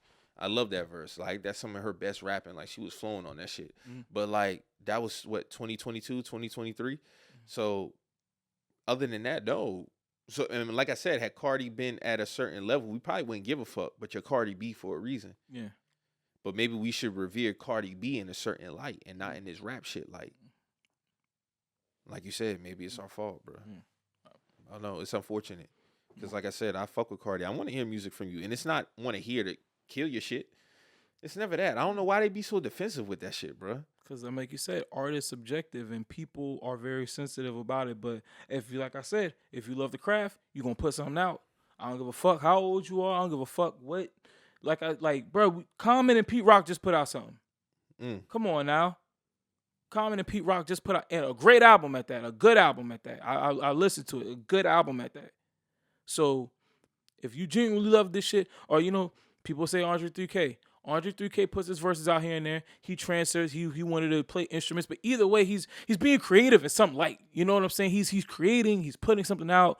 I mean, I feel like one thing I give Andre, even though he never gave me that one, he ain't never teased about nothing. Yeah, he told you straight up, just chill. Like, nah, bro, like I'm done. Yeah. Do that and say like Andre ain't playing in my face, and I feel like Cardi, she playing in my face with this whole album teasing shit. Yeah. Oh, if you want to hear my album, come to the studio. I don't believe you have one. Nah. I'm sorry, and you can't convince me unless you put it out on DSPs. I'm sorry. I don't care who you got coming up there from Vibe, The Source, Atlantic. Who I'm just talking shit at this point, but you get my point. Yeah. I don't care who you got coming up there, unless I hear that shit on the DSP. It's cap. Yeah. It's cap. And again, it's no disrespect, because again, I don't give a fuck about your personal life. This just don't apply to Cardi. This apply to everybody. Athletes and art. I don't give a fuck about your personal life. I care about the music. I revere y'all to talk about your music. If I do interviews with y'all, I want to hear about the music. Now, if you want to take that time to vent out, maybe some personal things, it's always going to be connection with the music, though. Yeah. I'm not trying to deep dive into what you got going on personal in your love life. None of that. I care about the music. What motivations you got from the music. Okay, a time period in your life where this is always going to go back to the music with me.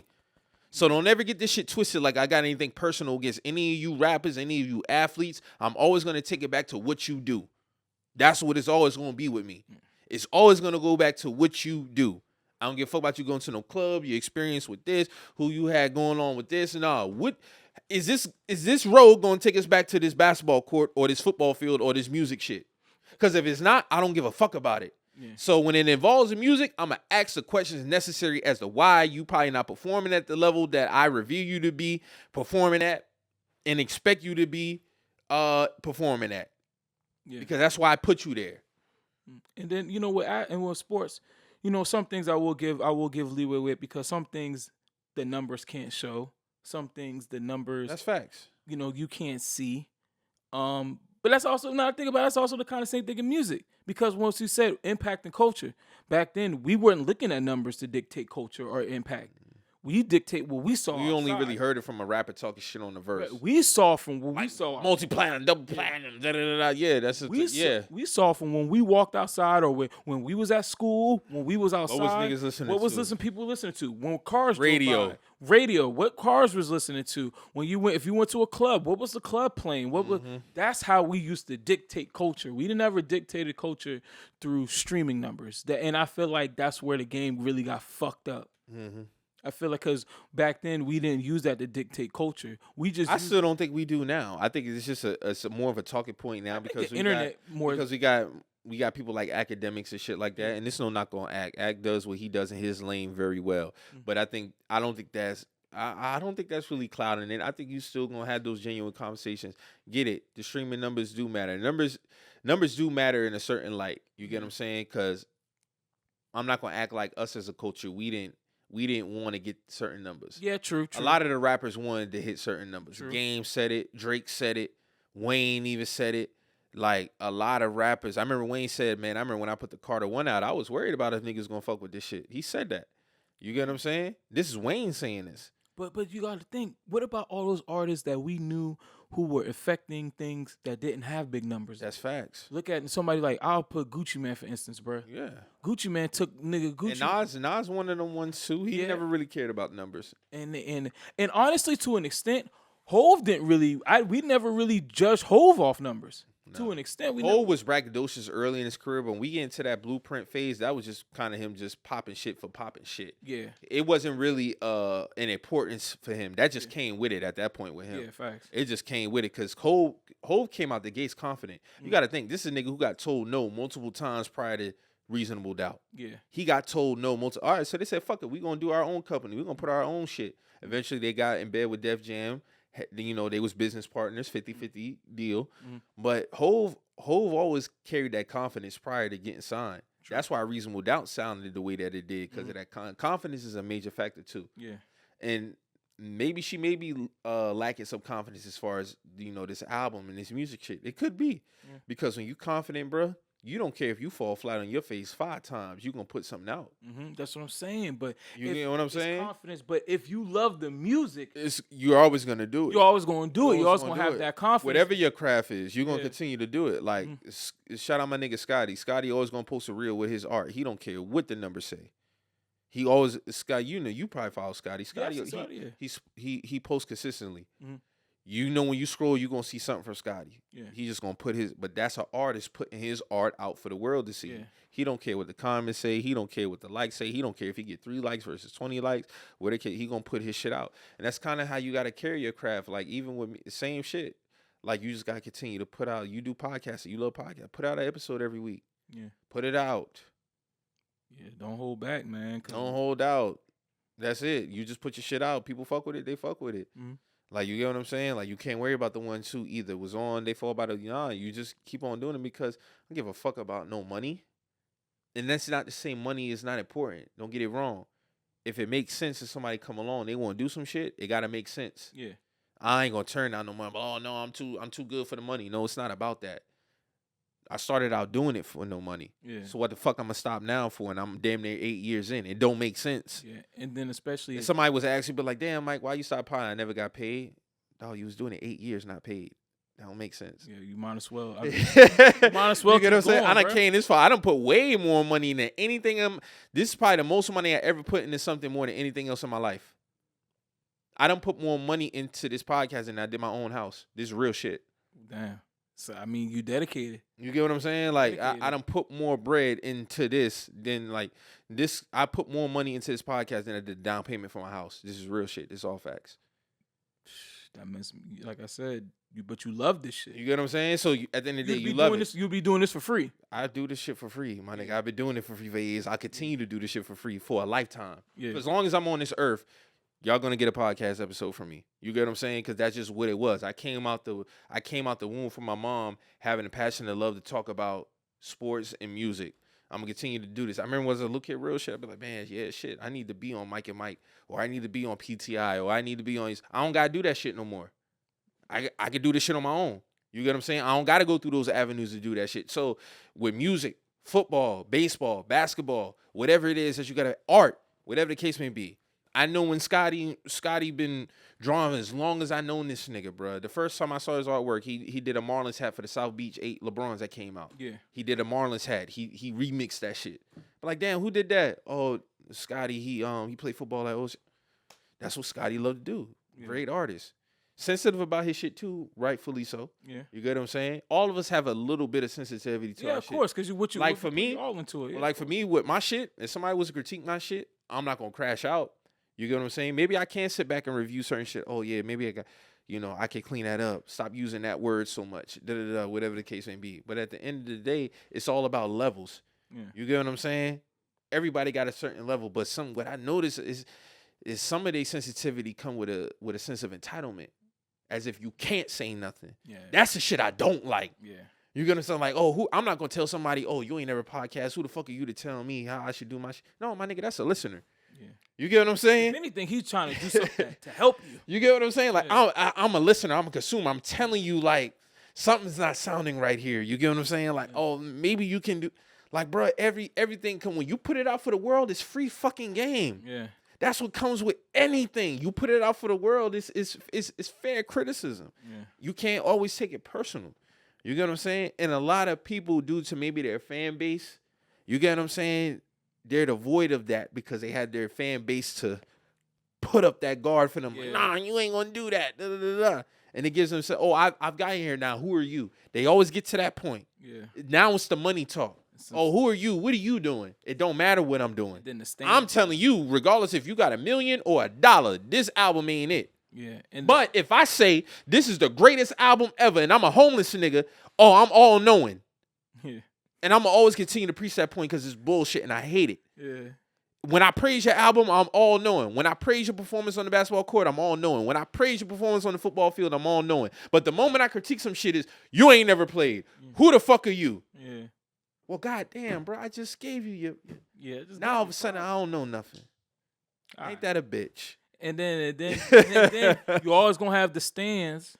Yeah, but see, I always I don't let the stands move me. I don't because stands will take your enjoyment away from something. Fact. And I had to learn to do that even with LeBron stands. You get what I'm saying with the MJ Jordan argument, which I don't have no more. Yeah. But I had to be like, damn, bro, like I can't let the stands cloud what this nigga LeBron James do on the basketball court. Because what LeBron James does on the basketball court is fucking amazing. Yeah. That's why I put him number 3 all time. You get what I'm saying? That's why I revere him as the best of his generation. You get what I'm saying?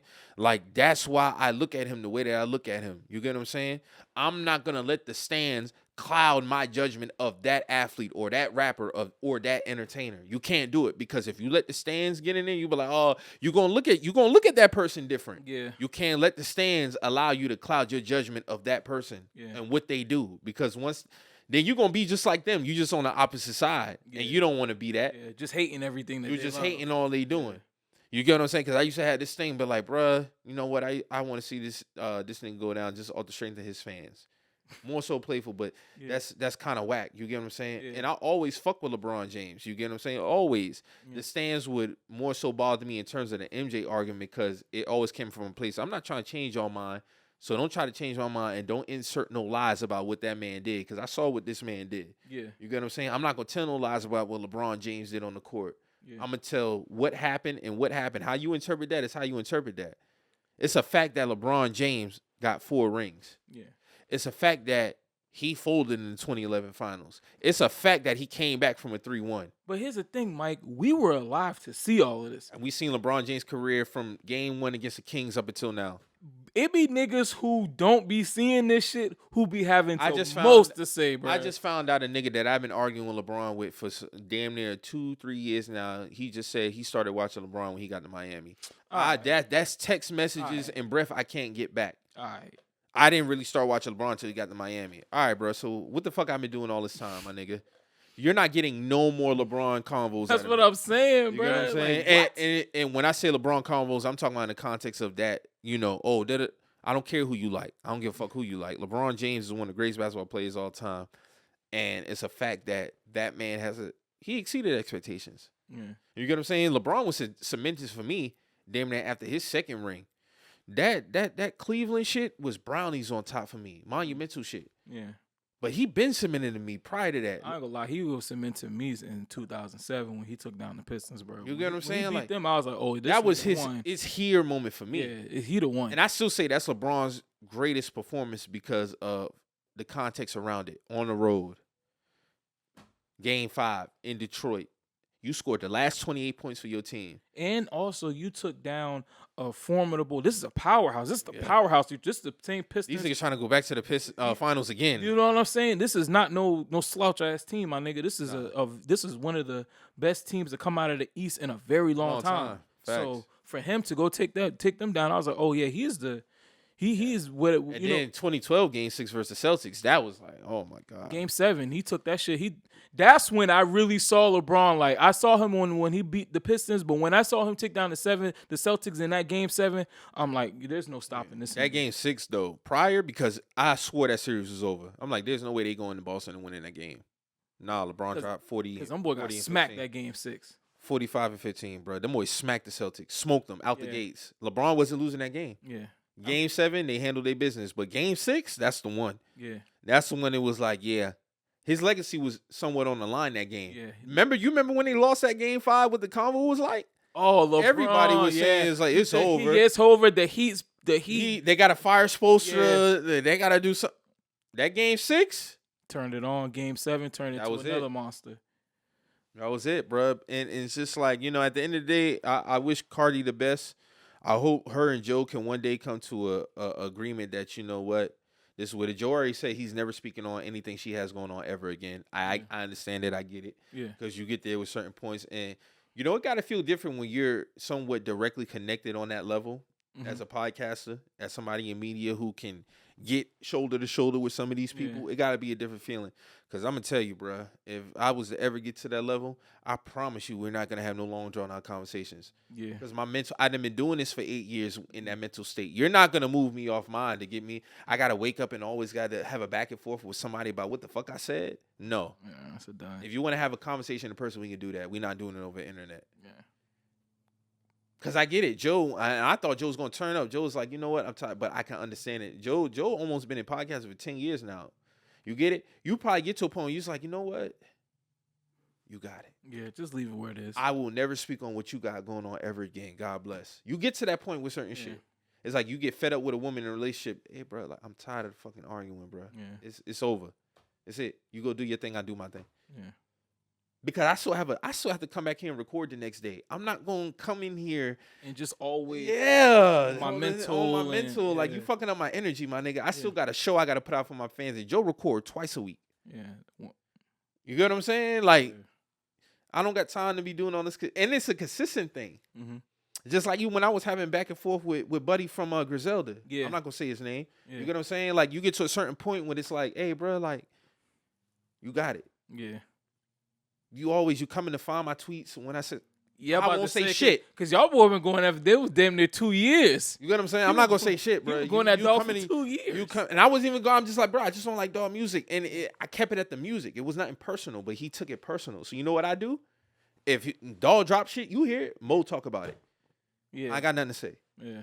You get what I'm saying? Mm-hmm. Because if I continuously talk about it, then I hold myself accountable. I'm being a weirdo. Yeah. But it was just in that moment, I was having a conversation with somebody else about a specific topic, and here you come, thinking I'm broke. I don't know shit. All right, bro, cool, you got it. And my whole thing is, my nigga, I don't know you from a can of, you talking about you don't know me, nigga. I don't know you from a can of paint. Exactly. And the fact that I'm a quote unquote a nobody, and you trying to find my shit, the fuck does that say about you? Yeah, I'm broke. Okay, fine, I'm broke. I still don't like your music. You get it's what not I'm gonna saying? change my mind. It's not gonna change my mind, my nigga. You can have millions over me. Yeah. You can have $1 over me. It don't matter. I'm still not gonna like the music. Yeah. And that's where you get into, when you bring that up, you already done lost. Mm-hmm. I always say that on any level. You get what I'm saying? Don't try to use your money or what you did to trump my point. It's not gonna work on me. Yeah. Because at the end of the day, it's still my view of you. Yeah. It's still gonna be the same. Okay. Motherfucker, how rich I got you are. $2. You got 150,000. You got 150 million. I still don't like your album. I still don't like your album. I still don't think you can rap. Yeah. So that's just my opinion. But if I continuously talk about it, and that's where you got to draw the line, I'll hold myself accountable if I continuously talk about somebody and knowing I don't like them.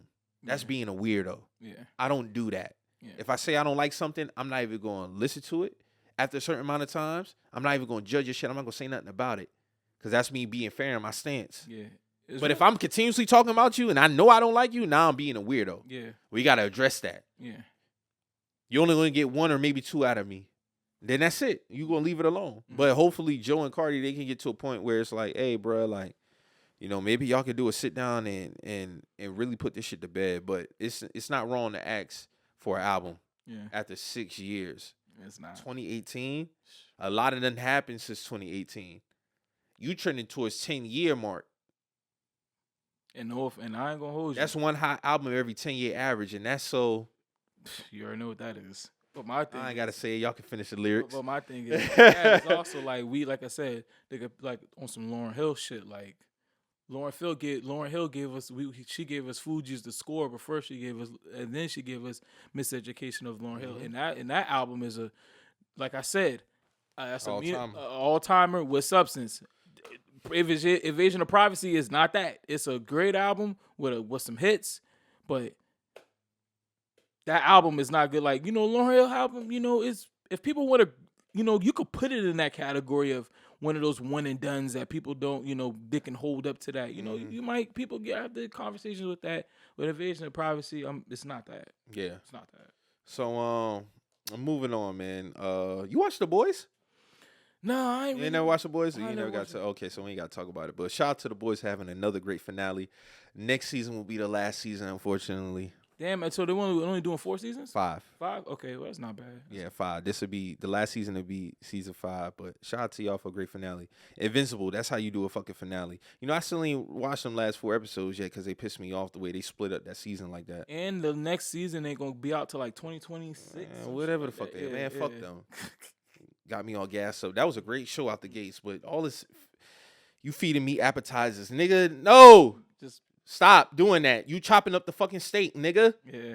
Don't chop the steak up into bits and pieces. It's a steak for a reason, nigga. You're supposed to eat this. Paul's supposed to eat the steak in one Come sitting. on, man. I'm supposed to eat that shit in one sitting, man. But yeah, shout out to The Boys real quick. I want to give y'all a shout out, man. So let's get into this top 100 athletes of the 2000s, man. So ESPN dropped a top 100 professional athletes since 2000. So I'm not gonna go through the whole 100, but I'm gonna go off. I'm gonna list the top 10. I'm gonna start from 10.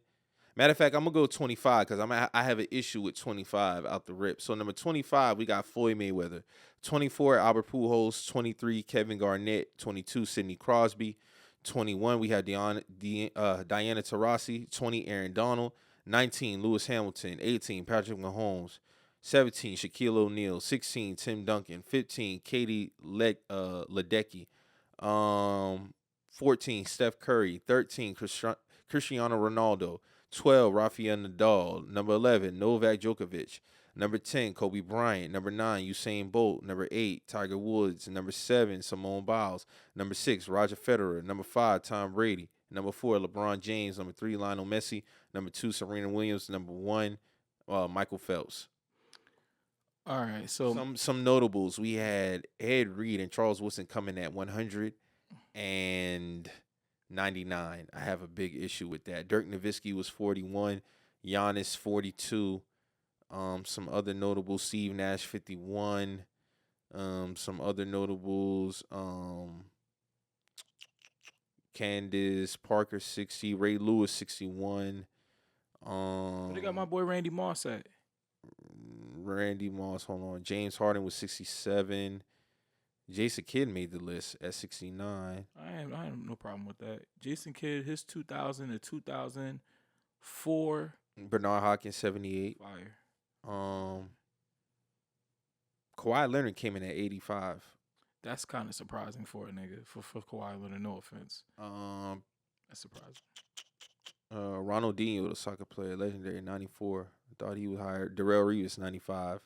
Okay, that's not bad. Yeah, Ed Reed and Charles Woodson be in 99, 100. Ed Reed is best at his position. He should be top 50. That's what I'm saying. He's literally the top. Who did you ask for again? I asked for Randy Moss. Randy Moss came in at somewhere in the 30s, I think. Dwayne Wade, 35. All right, no problem with that. Where the fuck you at, Randy? Randy came in at 27. Joker came in at 28. I got a question. Is Carmelo Anthony on this list? No. I find that kind of funny, him not being on this list, because it seems like they hold the Olympics in very high regard on this list, because Michael Phelps is number 1, Simone Biles is in the top 5, is in the top 10. And my thing with the Olympics is this: don't get me wrong, that's the top of the top as far as the competition, your country. Competition in certain fields, your country. So I can get all that. But my thing is with the Olympics, they only got to do this shit every 4 years, compared to athletes who have to do this shit yearly on a daily basis. And for Carmelo Anthony, he's got the most gold medals. He got 3 gold medals. He got 4 total. Yeah, he got 3 gold medals. I don't think who else is an Olympian on there who got 3. In the Olympic Games, he has 3 gold medals, 1 bronze. World Championship, he got a bronze. And America's Championship, 2007, Las Vegas, he got a gold. But the Olympic level, he got 3 gold medals, 1 bronze. Okay, that's my thing. Like, the nigga got gold medal. I mean, I can understand why you don't put him on that list. It's just the fact that it seems like y'all hold the Olympics in such high regard. I just figured he would have cracked the top 100 because, even though he doesn't have any rings, Steve Nash don't got no rings neither. Steve Nash got 2 MVPs did a lot for him. Yeah, that did. But 51 is high as fuck for Steve Nash. That's what I'm. He should be in the 90s. That's what I'm saying. Ed Reed is the best at his position. Steve Nash is not the best at his position. Steve Nash, I give him top 5. He's top 5, but he's not the best. No, Ed Reed is the best. Yeah, he's the best. He's the best safety ever. Yeah, that's true. He got to be at least top 25, bro. Yeah, you're the best at it, but maybe that's what they show, what they value that position. Michael Phelps being 1 is shocking to me. Serena Williams, I wouldn't be shocked, but No. Floyd Mayweather being 25 is fucking egregious, bro. Like, we got to talk. Like, Floyd has been continuously disrespected as far as the ranks when it comes to somebody who is unblemished. This is somebody who is unblemished. Like, everybody knows I don't argue about 4 athletes: Michael Jordan, Tom Brady, Floyd Mayweather, James Harden. Floyd Mayweather being 25 of the top athletes since 2000 that don't make no sense. But that just goes back to the narrative throughout. It's hate. Yeah, because it's best, like, bro. Judge it for what it is. He's never lost, and he's beating everybody In a sport. in different classes. In a sport where nowadays niggas is scared to fight each other. This nigga was taking on whoever the fuck was in his weight class. And that's crazy that somebody who's unblemished, who's taking on everybody in their weight class, who's beating everybody in their weight class, who draws the most money for the sport, is only the top. Is only he barely cracked the top 25 at 25. Bro, it gotta be Floyd Mayweather, Serena Williams, and Michael Phelps. Yeah, you could put and then you I'd put LeBron James. Tom Brady. Yeah, Tom Brady, LeBron James, Floyd Mayweather, Serena Williams, and then you could put in Michael Phelps in the top 5. That'd be my top 5 since 2000. Yeah, that'd probably be my top 5 too. You get what I'm saying? But Floyd at 25? No, fuck no. That don't even make sense. It don't make sense, bro. It's a lot of hate on that side. It's a lot. That's a lot of hate, bro. But we seen it even in his lead ups. People watching just see him lose. Yeah. Oh, when you gonna do this? Oh, he fight like this. Oh, he fight. No, this ain't Shakur Stevenson, bro. That ain't the same. Floyd used to knock motherfuckers out. He had to quit knocking people. He got both. Yeah, because he used to break his hand so much from knocking niggas. It ain't like a nigga had to. He ain't scared to rumble. My dog used to rumble, but it didn't benefit him in the long run to keep rumbling every time. Gervonta Davis might get to that point where he just be like, man, I'm tired of rumbling. I'm just gonna fight niggas strategically, and if I can get the clean knockout, I'm gonna knock a nigga. But if it's when you get older, you got to play the game different.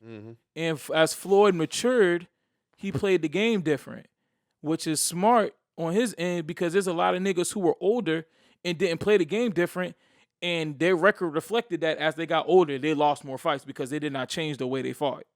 They stayed the same, and that's why no disrespect to God bless Mike Tyson. Mike Tyson, a lot of boxing critics would say he never evolved his fighting style from when he was a young 20-year-old to when he got old. Even though he had the prison stint. And that definitely derailed him. That definitely fucked him up. That fucked him up big time. But even when he got out, a lot of boxing people were saying, like, man, Mike was still a brawler. Yeah. He only knew how to fight one way. So you have to give Floyd credit for that. Like, he's the greatest boxer of all time. If you want to go technically, of course people put Ali and things of that nature, but technically speaking, if you're going off record, what he's done, who he's fought, how he's not scared to fight anybody, you got to put bro at 1. No, it's ridiculous. 25? Yeah, that's crazy. Since 2000. That's crazy. And don't get me wrong, I like Messi is international. Like let's go over the people who are above. Albert Pujols, no. Nah. KG, no. Nah. Sidney Crosby, no. No. Diana Taurasi, no. Aaron Donald. Maybe I got him as the greatest DT ever. About to ever. say because he's probably the greatest in his DT. position. Lewis Hamilton, no. Patrick Mahomes, argument. There's argument there. Yeah. Shaq, I gotta say, who is better at they sport, Shaq or Floyd? Floyd. Gotta go Floyd. Tim Duncan, love Timmy. No. Nah. Katie Ledecky swimming. Not to discount her. I don't know too much about her, but yeah, she got hella accomplishment. 10-time Olympic medalist, 7-time Olympic. Damn. Yeah. But see that It's a lot. Yeah. they value Steph him. Curry, love you, Steph. No. He's not the greatest. His position. Cristiano Ronaldo, I wouldn't have an argument against that. Rafael Nadal, I wouldn't have an argument. Novak Djokovic, no argument. No argument, yeah. Kobe, no argument. Usain, no argument. Tiger, no argument. Simone, no argument. Roger, no argument. Tom, yeah, but I feel like you can. I don't have no argument, but based off of what was done and accomplished, he has to be at least top 5, bro. Yeah. He 10, never lost. Yeah, a top 10 at the least. Top 10 at the least. Really, at the least. Top 10. The least. At the least top 10, bro, because he never lost. Yeah. Everybody else done had they downfalls. Yeah. They peaks and valleys of their. Tom Brady, my GOAT, he got losses. Yeah. I don't give a damn. Because speaking of Jokovic, he just lost to Alvarez. Alcaraz. Yeah, he just also accomplished something major. The first to win the Wimbledon and something else in the same year. Mm-hmm. The sixth tennis player to do it, and the first time since one of them years. But I remember when Jokovic, he won like 4 straight Wimbledons. If I'm not mistaken. Hell yeah, bro. I can't remember the years. But he won 4 straight. We all know Rafael Nadal. He a dog. Yeah, they used to go back and forth. They used to go back and forth. That was because it's so crazy because I remember because my mom, like I said, my mom's big in tennis. So I grew fuck up with tennis. I watched that shit. I remember when Federer was leaving out, was leaving out. Like, all right, I'm passing the reins to y'all two. And these dudes was duking it out. Them boy been duking it out for like 10 years straight. Wimbledons and U.S. Opens. They just not U.S. Open, but just Wimbledon's just going back and forth with it. So, longevity standpoint, I can see those two because those two, like you said, you got to at least be the best at your position of all time. And that's the thing. He's been the best and he never lost. Yeah. Like that's the key here. Like you never lost in your field versus anybody. And the fact that, bro, you went to jail, came back out, and still was killing and these people niggas. thought you was gonna be people thought you was gonna get smoked by Canelo Alvarez. I remember that. See, people trying to rewrite history. Oh, Canelo was a baby. No. He beat I that remember ass. y'all was talking about 22-year-old Canelo Alvarez was gonna hurt a 36-year-old Floyd Mayweather. And that was a masterclass. Beat that ass. Beat that ass. Beat that ass, bro. I'm like, bro, that's insane. Yeah, they gotta give Bruce credit, man. Stop playing with my ridiculous, bro. That shit is ridiculous, man. But hey, man, shout out to y'all for even putting that list together. But first, Ed Reed and Charles Woodson being 99, 100 is insane. Yeah. Charles Woodson is second greatest corner all time, in my opinion. Ed Reed is the best safety ever. Those are my gripes. Those are my 3 gripes. Charles Woodson, Ed Reed, and Floyd Mayweather.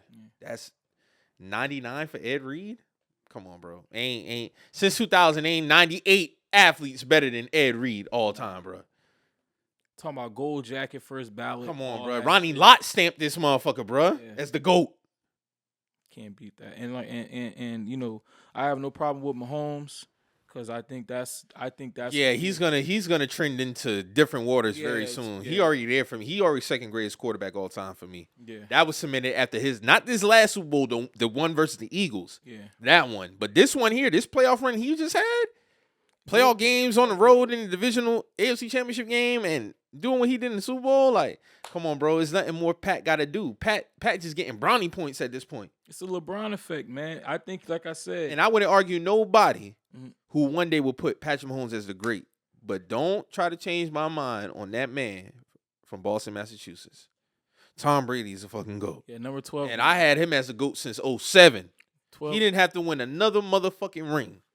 12 gonna be the GOAT until. But Pat, until I get past. Ooh. Pat got the potential now. I think Pat fuck around. Pat might fuck around and do it. It's a very high possibility Pat'll fuck around. If Pat wins 3 straight Super Bowls, which has never been done.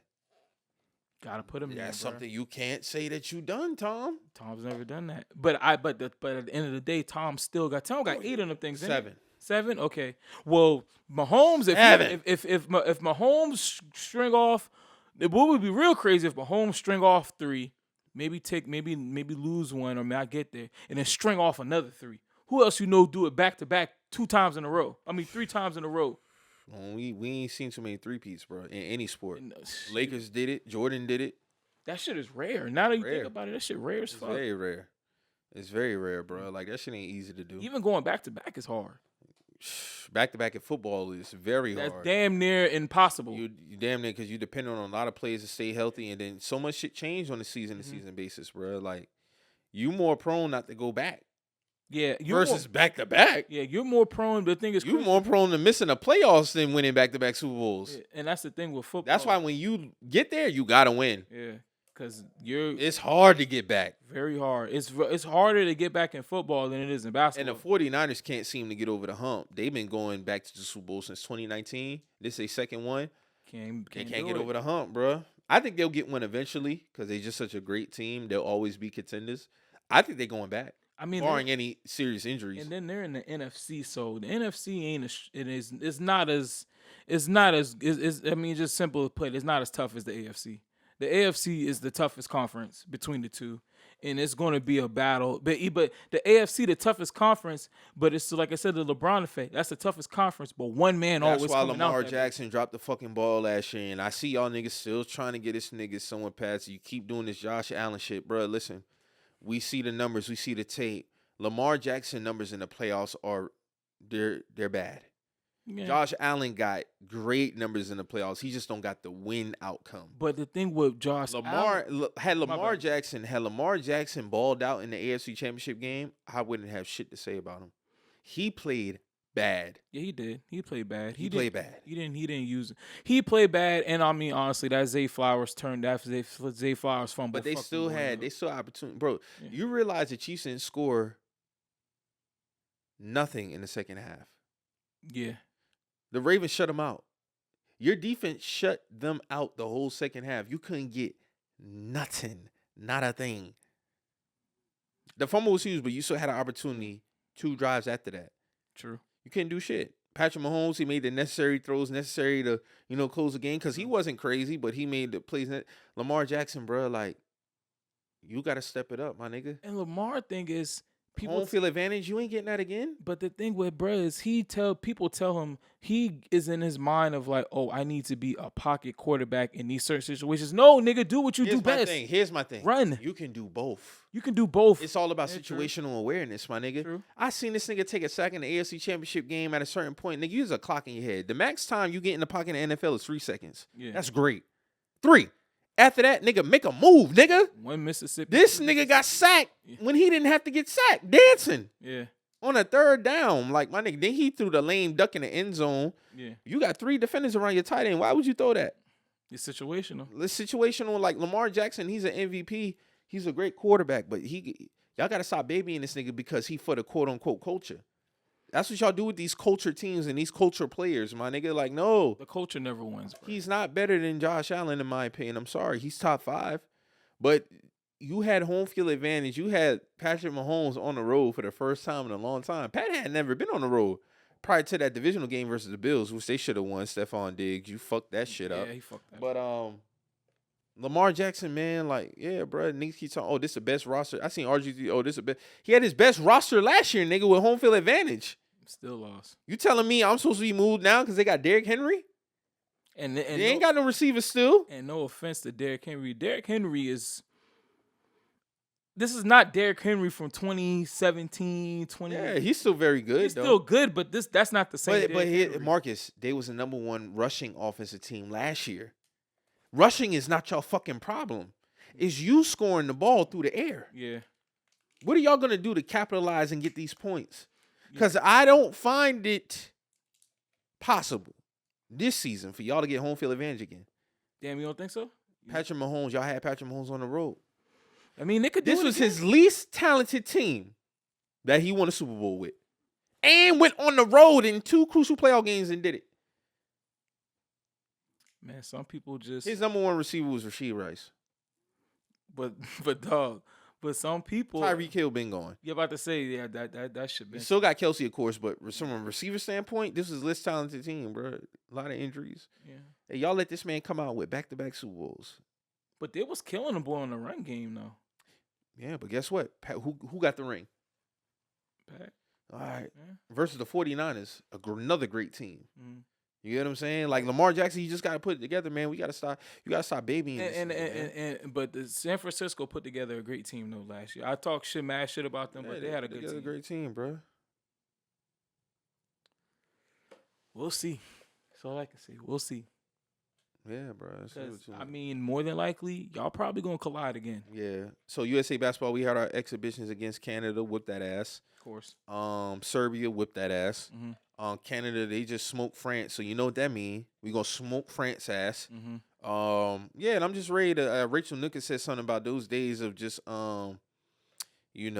waltzing to the gold medal are over. Oh no, that's about to happen this year, my nigga. That's happening this year. That's about to happen. We done niggas done. We're waltzing, two-stepping, electric sliding. Yeah. Crip walking, Harlem shaking, all that to the gold medal. Yeah. This year, I ain't gonna hold you. Ain't nobody. No, we too nasty. And then on the front court defensively, like AD and Embiid down there, even in the backups, AD and Bam down there, like it's crazy. It's crazy. And that's the thing. As long as we hold it down defensively, they're not stopping us offensively. Yeah, we're going to score. It's not going to happen. My prediction for the best player offensively is between Steph and like Steph, he went crazy last game. Like and it's just it's just like he's doing this thing. Yeah. I think Tatum, I got him up there too as one of the best. But like defensively, we hold it down defensively. Get on them boards, which you couldn't do in FIBA last year. Thanks, Jaren Jackson Jr. Yeah, nobody's fucking with us. Shout out to Wemby. He's an alien. Yeah, he's gonna get his. Yeah, he's gonna get his. Yeah, but everybody else, But yeah, y'all reckon y'all not scoring with us. Yeah, and like our front court presence is like you said too much. Yeah. AD, Bam, Embiid, Joel. And I know Embiid. See people. I mean, people. They killing Joel right now. I'm not worried about that. Trust me, when shit, the Olympics start, this nigga will be on 10. Joel about to put up them numbers that we be like, bro, what the fuck is this? Yeah, like I'm not worried about Joel at all. Kerr, don't take that man out the starting lineup, bro. Keep that rotation at AD coming off the bench with Bam, because KD not even back yet. And the thing is with them two, I just want to see. I'm just real curious on like how the lineups are going to be within the game, like within the game, like second quarter, or not the start of the second quarter, like in the second quarter. Like I want to see those real lockdown lineups of like the AD, Bam, Anthony Edwards, Drew Holiday, the real lock-up defensive lineup. I can't wait to see that because I can't wait to see these niggas try to score and these niggas can't score. I can't wait to. Our defense is too strong. That's what I'm saying. I cannot wait to see when it's the Drew Holiday, Anthony Edwards, Bam. Oh, we're stacked, bro. We got something to compensate for everything. We got wings. We got Dean. We got Booker coming off the fucking bench, bro. And Booker doing this thing right now. We got Ant coming off the bench. Then we still got niggas like Derek White locking up. Yes. KD ain't even in the lineup yet. We still got him waiting in the wings. Guys, we just too stacked, bro. It's too like Tyrese Halliburton, Halliburton, yep. Pure point guard, yep. We got the makings. LeBron. We Tatum. Bro, we got the makings to really beat every team by at least 15, 20. 15, I'm going 20. I want us to break records. Yeah. I want us to break records. Because we got to establish order around this bitch about who's really the top. That the world's not catching up. Not catching up, bro. We got to establish top order, bro. And we're going to do that. Joker shit was cool, but we facing Serbia right now. I don't know these other dudes who you got out here, man. What your fuck y'all got going on? Smacking them boys. Smack them boys, man. Get up out of here. You get your little triple-double, though. That's cool. But, yeah, we about to have some order. Canada, I can't believe niggas thought Canada was going to be our foe, man. No offense. Don't get me wrong. Shea, Jamal, who else? Dylan, y'all cool, but nah, bro, it's levels. It's the only people we really got to worry about. It's really Shea. On their team, it's Shea and Jamal. Yeah. I'm only worried about two countries, though, Canada and France. Yeah, we're going to smack the shit out of France. I ain't going to hold you. We're going to smack them, boy. I'm going to hold good. Because after the Wemby shit, bro, there's really Wemby going to get his. He's going to get his. But other than that, offense, because I saw when they played against Serbia in the exhibition game, nobody was really doing anything as far as scoring wise. Well, we ain't get well oiled yet. Yeah, we ain't get well oiled yet. And there's a lot of things with these other teams is they play through the guys who used to play for their teams. The older guys typically be older. Nigga, we older, but we have the greatest players in the fucking world. So it is a mass difference between the old guy who's in. Because I remember Spain used to be really good, but all those guys were old and they eventually have phased out. Argentina. They used to be. We putting foot to ass to these niggas. These niggas used to Ginobili be. ain't down there no more, man. These niggas used to be them in Spain used to be our toughest competition. We putting foot to ass to these niggas right now, bro. Gasol not coming through them doors.